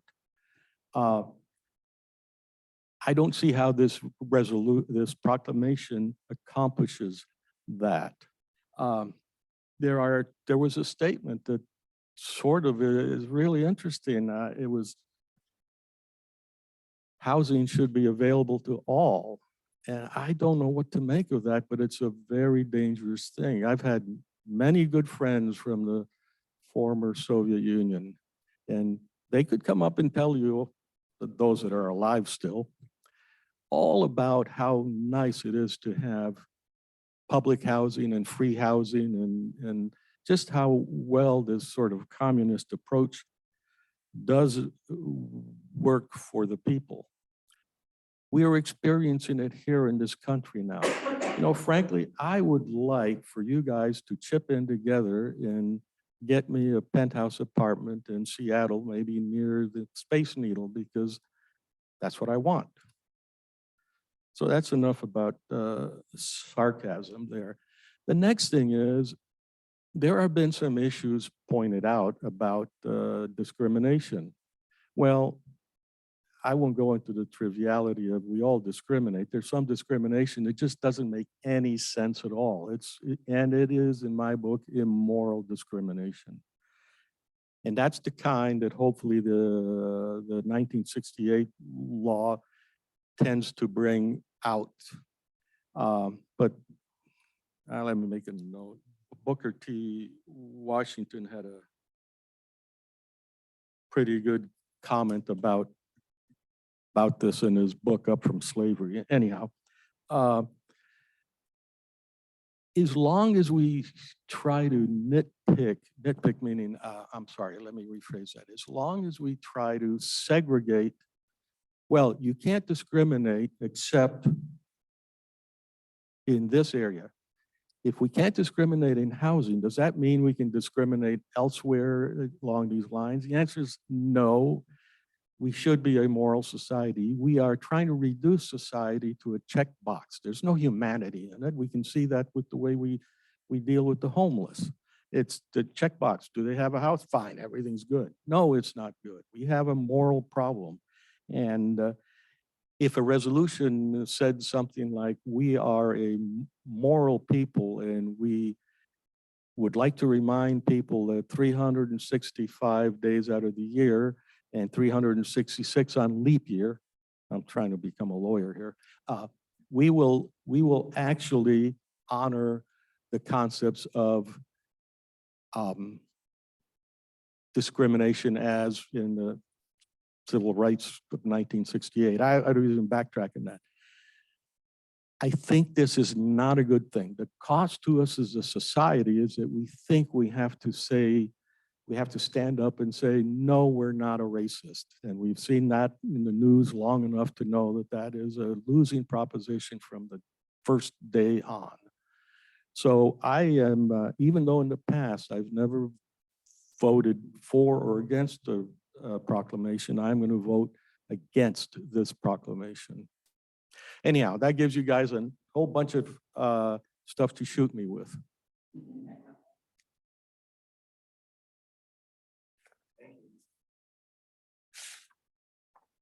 I don't see any hands up. I'll entertain a motion for the proclamation. I move to approve the proclamation declaring April 2023 as Fair Housing Month in Cowlitz County. No other comments I see. Wait a moment, no other comments. Okay, I call for the vote. All those in favor, please say aye. Aye. All those opposed, say opposed. Opposed. Motion doesn't carry.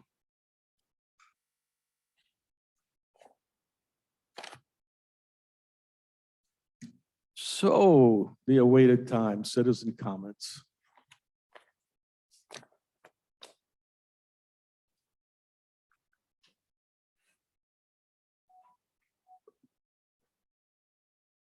Morning, gentlemen. I just was curious, just to blindside you, just returning from your vacation, why the third floor bathrooms are still locked for the citizens.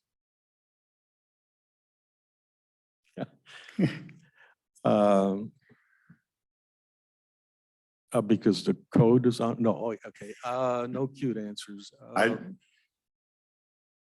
We haven't had much of an incident. You know, they were always open before, and then with the level overwhelming building and the fiasco involved there, it got locked. I actually did feel that was improper because this is your house. I know you did. I appreciate that. Yeah, and so I don't mind if with support. I think Rick and I will try and undo it. Yeah, with the security around anymore, I don't think we have any. I have not seen any issues in the time I've been here, so I would support unlocking them. I don't have a problem with that. And the way I would do stuff like this is, let's just make it such that when you turn the handle, you go in and leave the locks in place. Why do extra effort? Absolutely. Just in case we made a mistake. Yeah, absolutely. Okay, well, thank you. And I do appreciate, Arne, you were against that from day one, and you always supported us being able to actually use the restroom on this floor. So thank you.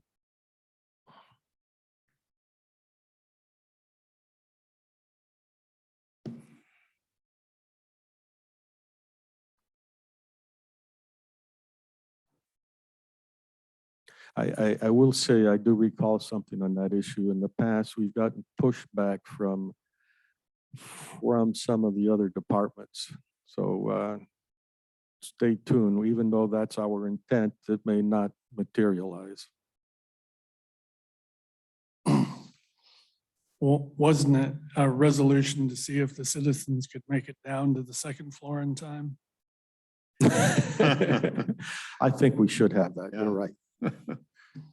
I'd support that resolution as I'm older now and I don't move as fast.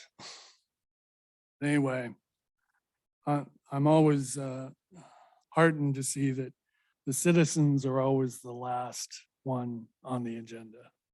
I always like that. Well, I think we took quite a bit of time to get here because I think some of you did speak, unless I'm mistaken.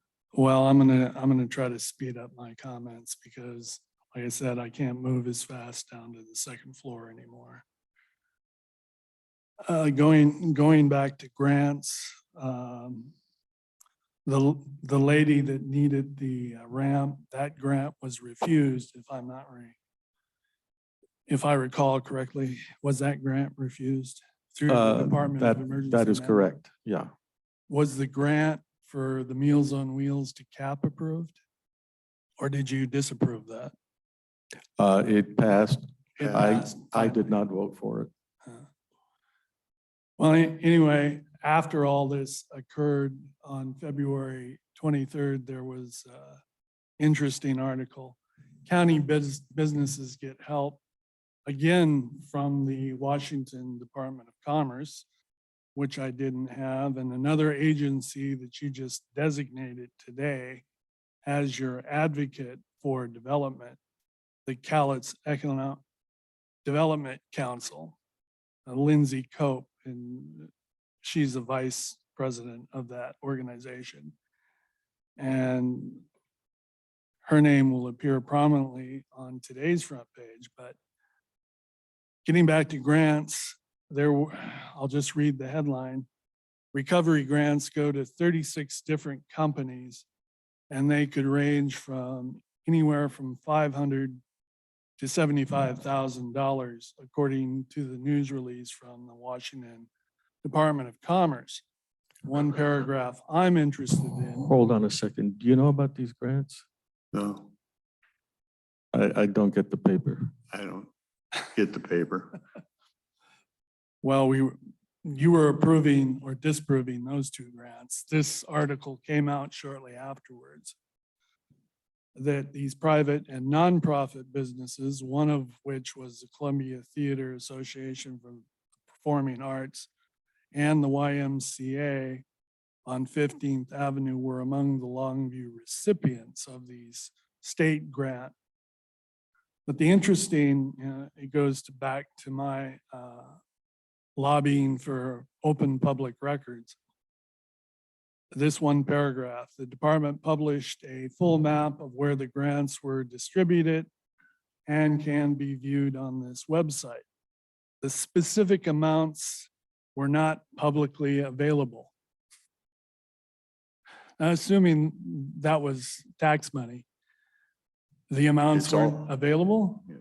Well, it's all tax money or debt, yeah. Should I be looking under the table somewhere or? Yeah, they publish a map.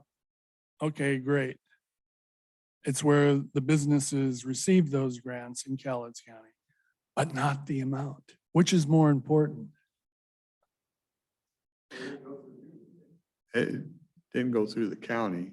The money that, Well, you just authorized the Cowlitz Economic Development Council through the Washington Department of Revenue as your advocate for development funds in Cowlitz County. You just passed that today. I hope you understood.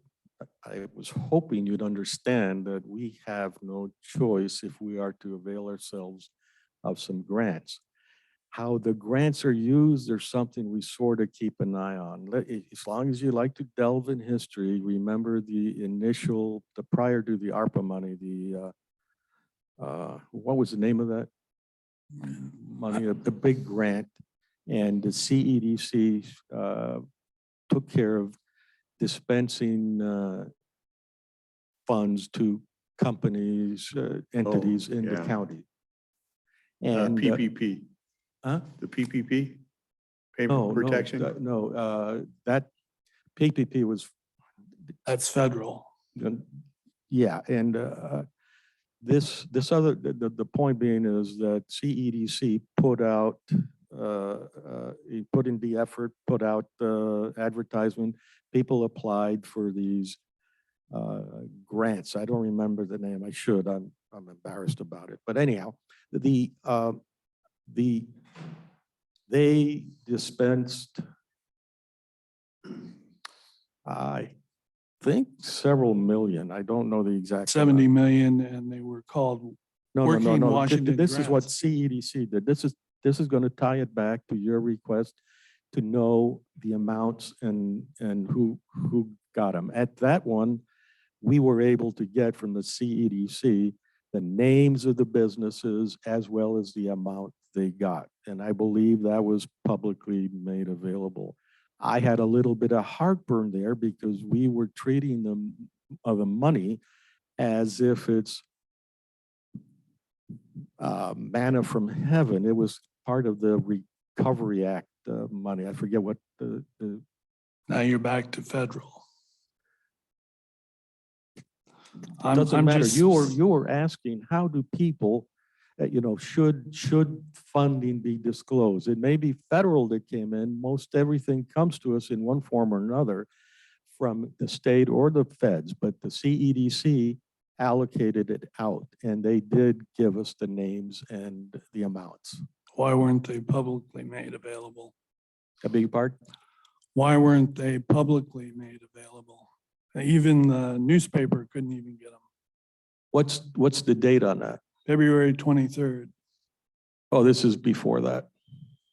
Okay, so I'm not sure what they're talking about here.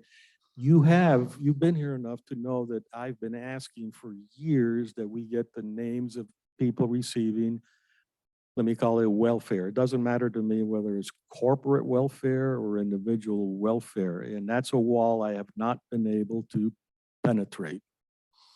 Well, you were just talking about equality in housing, so it appears to be if you can't get individuals' names and the amount they receive, we can't get private businesses and the amount they receive. So we've achieved equality, haven't we? No. 9 public records. Anyway, enough with that. This was in today's Daily News, and it was another eye popper, just like the railroad right away. I'll just summarize it. Hotel developers' eye purchase of near the Cowlitz County Event Center, the Public Development Authority, which the county, which I assume the commissioners authorized in 2013. One of the specific items you formed this organization, a public authority, was to avoid liability, again, similar to the railroad and the letter to the U.S. Department of Transportation. Board members, it's all in today's front page. Brian Magnuson, George Rader were board members. You assume, or you've already exchanged since 2019, this land, 1.8 acres on 7th Avenue for a cost of $325,000 for a hotel for 64 rooms, which board member Magnuson is room to expand and with an indoor sports center. Now, I know this has gone before you before, at least 2 years ago, about building a hotel on what used to be the Cowlitz County Fairgrounds. Mr. Magnuson has a vision, and it's quoted in the article, and I'll only read a part of it, one sentence, and to find a better way to use the heart of Longview. Now, if I can't read a map or compass or survey, 7th Avenue is not the heart of Longview, correct? You know, it would really help me if you were a little more straightforward as to what the point is. You know, heart can be used in any number of ways. He is using it as in a metaphorical way, and you're using it in a geographic way. What is it you would like us to do about that? Well, if you could let me continue on my summation, I'm leading to geographic. Apparently, Cowlitz County asked Longview to create this public development authority. This was back in 2013. And here's the main reason, and we have the Cowlitz Economic Development Council again through their vice president, Lindsay Cope. The distance between the event center and existing hotels in Longview and Kelso has posed a challenge for the event bookings. According to this Miss Lindsay Cope of the Cowlitz Economic Development Council. The council and Kelso Longview Chamber of Commerce have struggled to host regional events because of the hotel distances. And this is a point of geographic location, not metaphorically like Mr. Magnuson. Within a 1 to 3 block area, there are 200 hotel rooms near the event center in existing locally owned motels, and more within less than a mile. There are a variety of conference type activities, and this is Miss Lindsay Cope of the Economic Development Council. We are not able to hold because we do not have lodgings next to the event center, according to Cope. The PDA again until 2021, which is when the county and the city exchanged properties. And I don't know what properties they exchanged.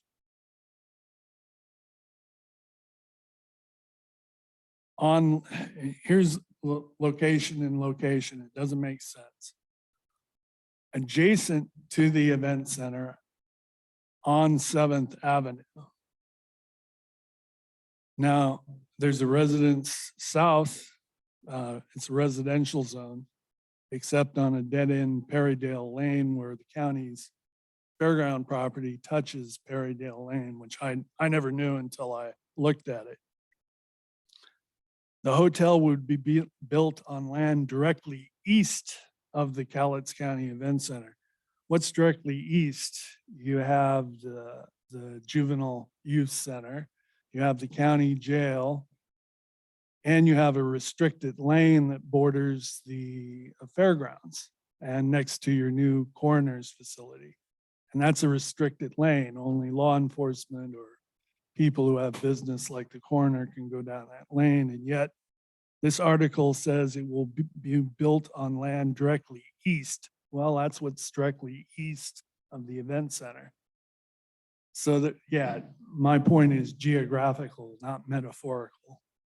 That one doesn't make sense when that's a restricted lane. I think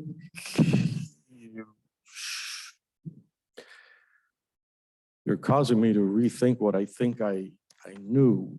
I know where this location is, and Well, would you specifically state it? It says it adjoins 7th Avenue, and what's in that east of the event center is not 7th Avenue, it's 3rd Avenue. And you have to go through all these county facilities to get to it.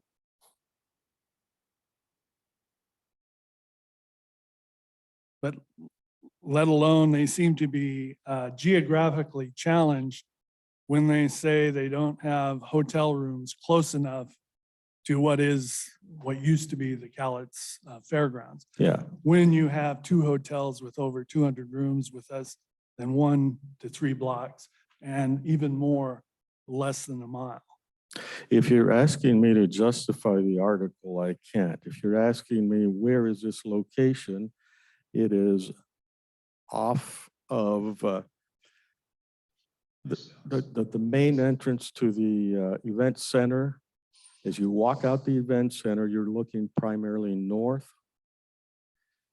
No, you're not. You're looking west. If you're looking at the National Guard Armory and the open field, National Guard Army is over, that's 7th Avenue right over to the there. left. Okay, you know where the morgue is?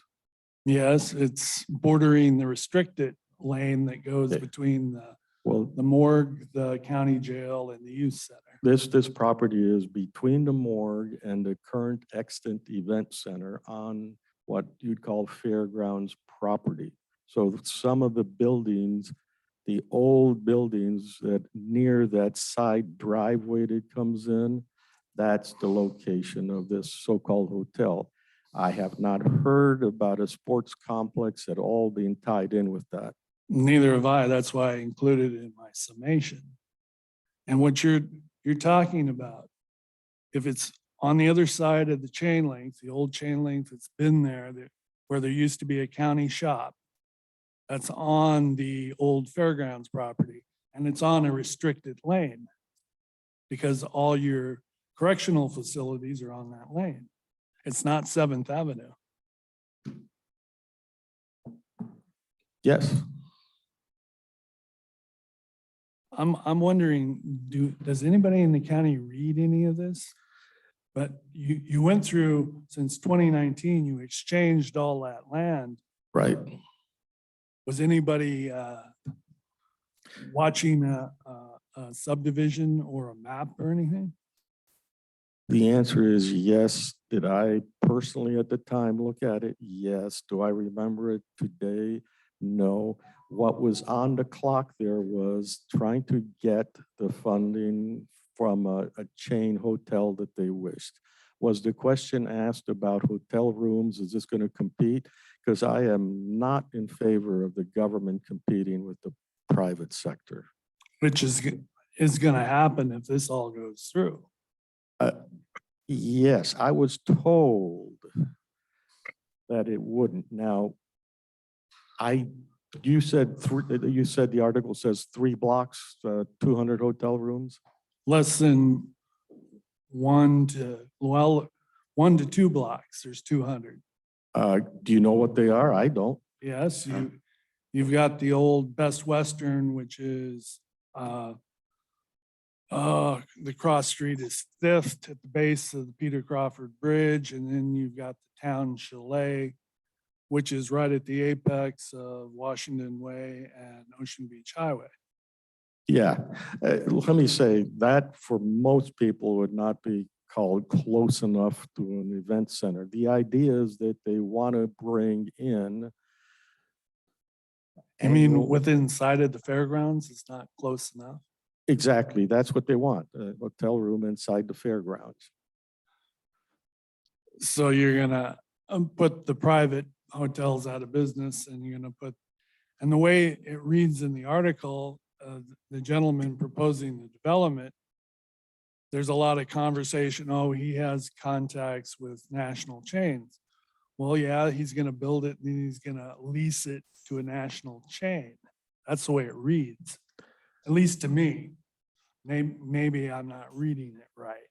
Right. One of your fundamental problems, and somebody's probably going to shoot me for this, is you are reading the daily news. And that is a largely unfiltered and Well, they get their let me information. just tell you, for example, the issue on the lady with the $10,500 grant. There is so much more behind that Oh, I believe that. that never was exposed, even though I know the Daily News knows about it. So for example, that lady had gotten a $25,000 grant from the county before to fix her house that she got I was here. claiming, and it goes on and on. Like she drew a lot of money out of that. I was here when a private citizen gave a litany of lists, just like this article did.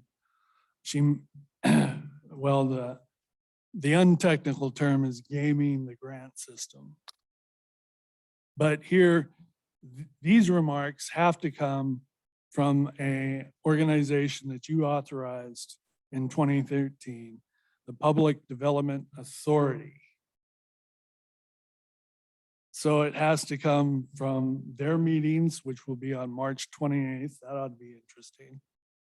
And their information about the developer and the amounts have to come.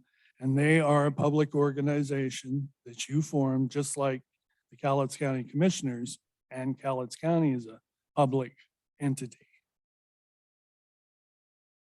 And I dare say, I'm not sure where this is going, but I'm pretty sure you and I in a private room could sit down.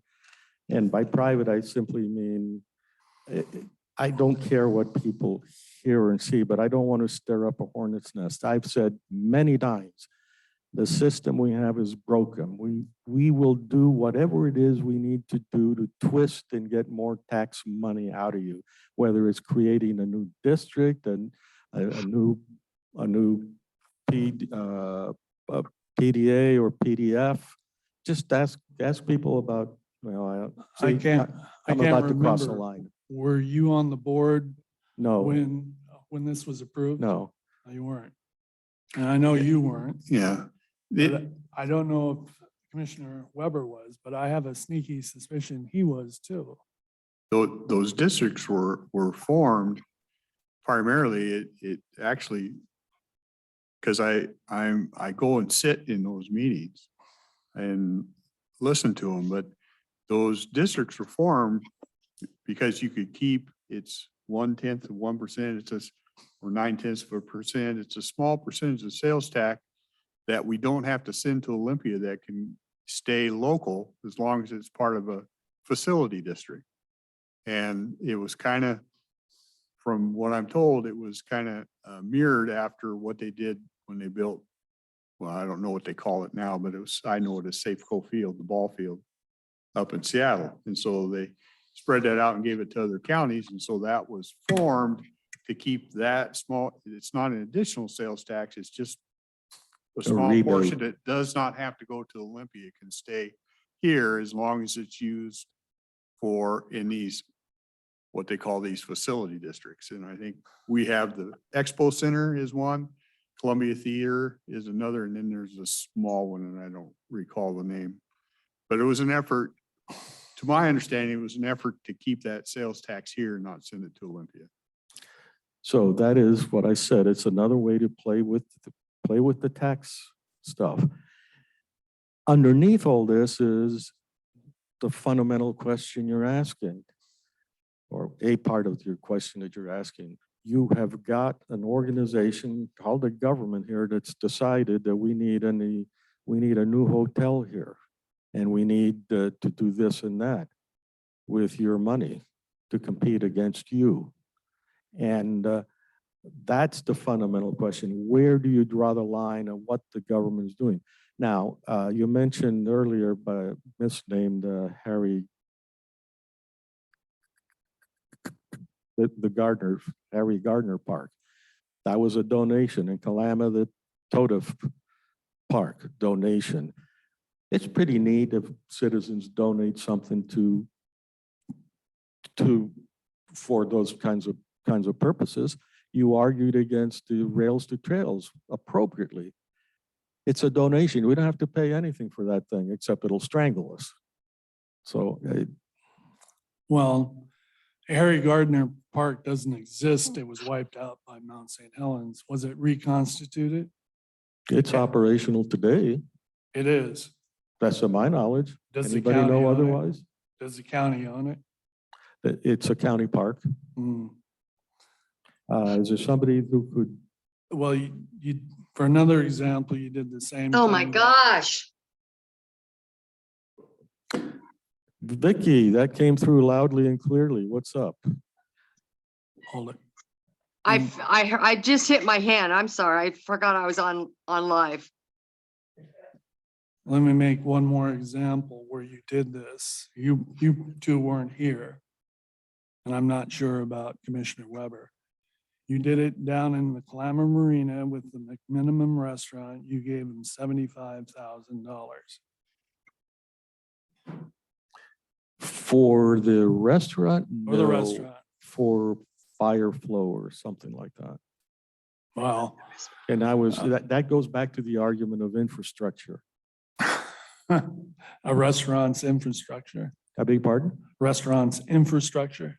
No, no, no, come on. That's the way I read it. when it was Because printed.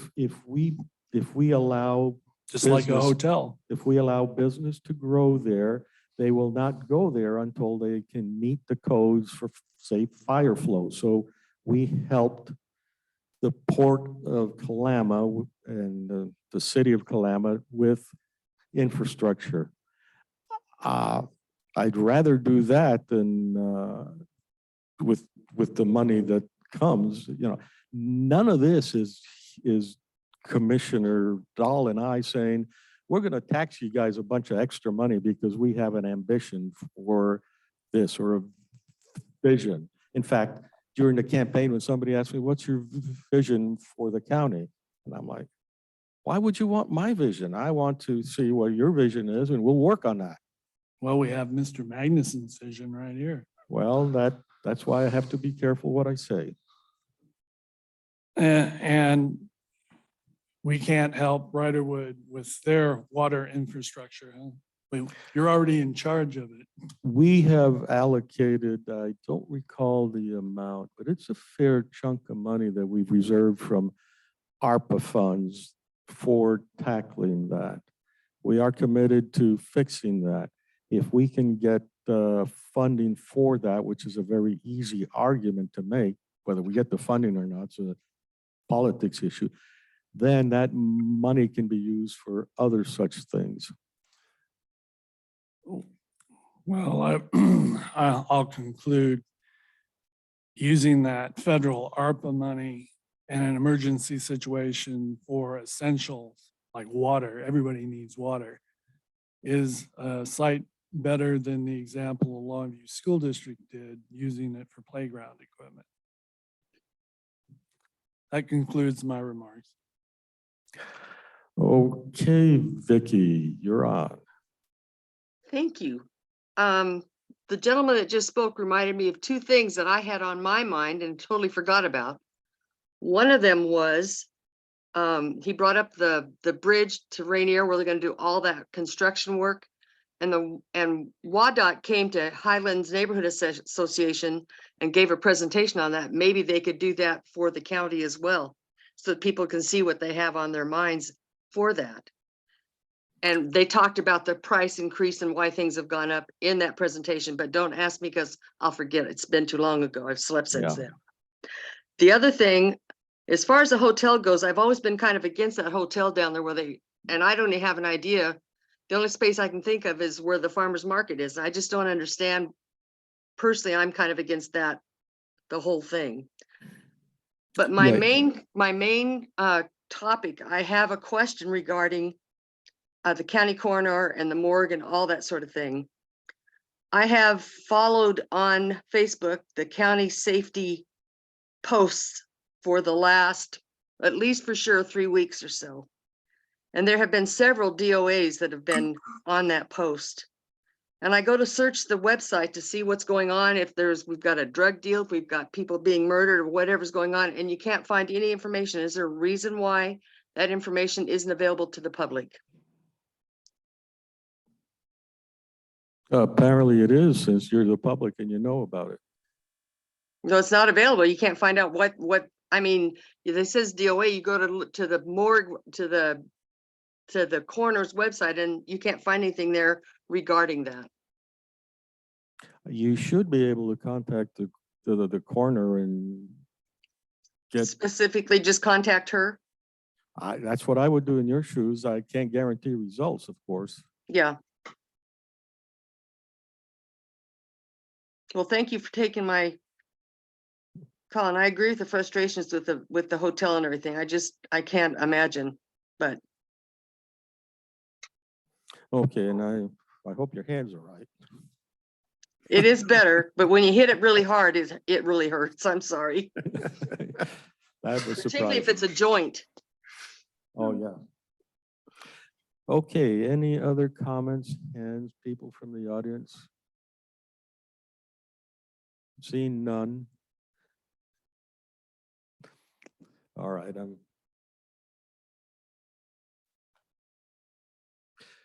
We have a gentleman who will speak to us. Is the Cowlitz County Museum open now? I beg your pardon? The Cowlitz County Museum, is it open?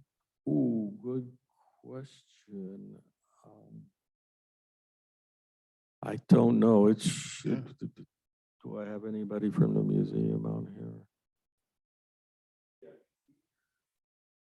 I don't see anybody from the museum. Oh, actually, I don't.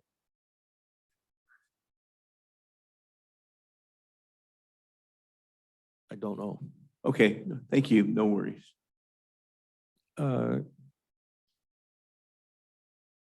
Kim Bocut is there. I wonder if she'd mind elucidating a little bit on the specific location of that hotel plans.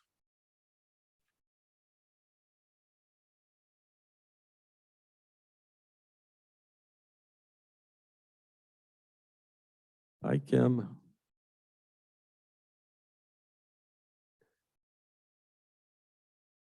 Doesn't look like she's there. Okay, other comments? Going once, going twice. One comment, we meet this afternoon at 1:30. Yeah. What's on the agenda?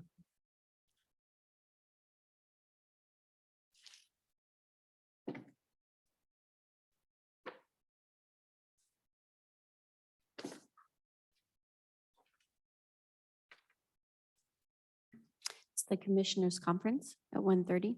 Do we have anything specific for that? Nothing, Unusual? Human nothing resources. unusual. Okay, and then when is our next nighttime meeting on Wednesday? When you gonna plan to be gone again? I'm sorry, I didn't hear you right. Was I not supposed to hear that? You didn't hear that?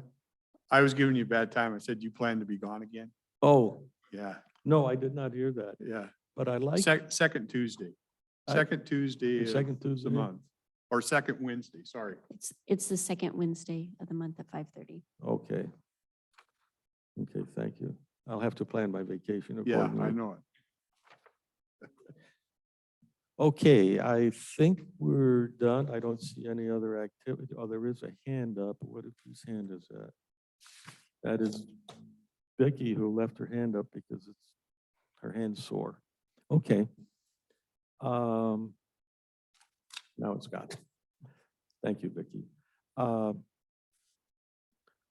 meeting is adjourned. Thank you, everybody.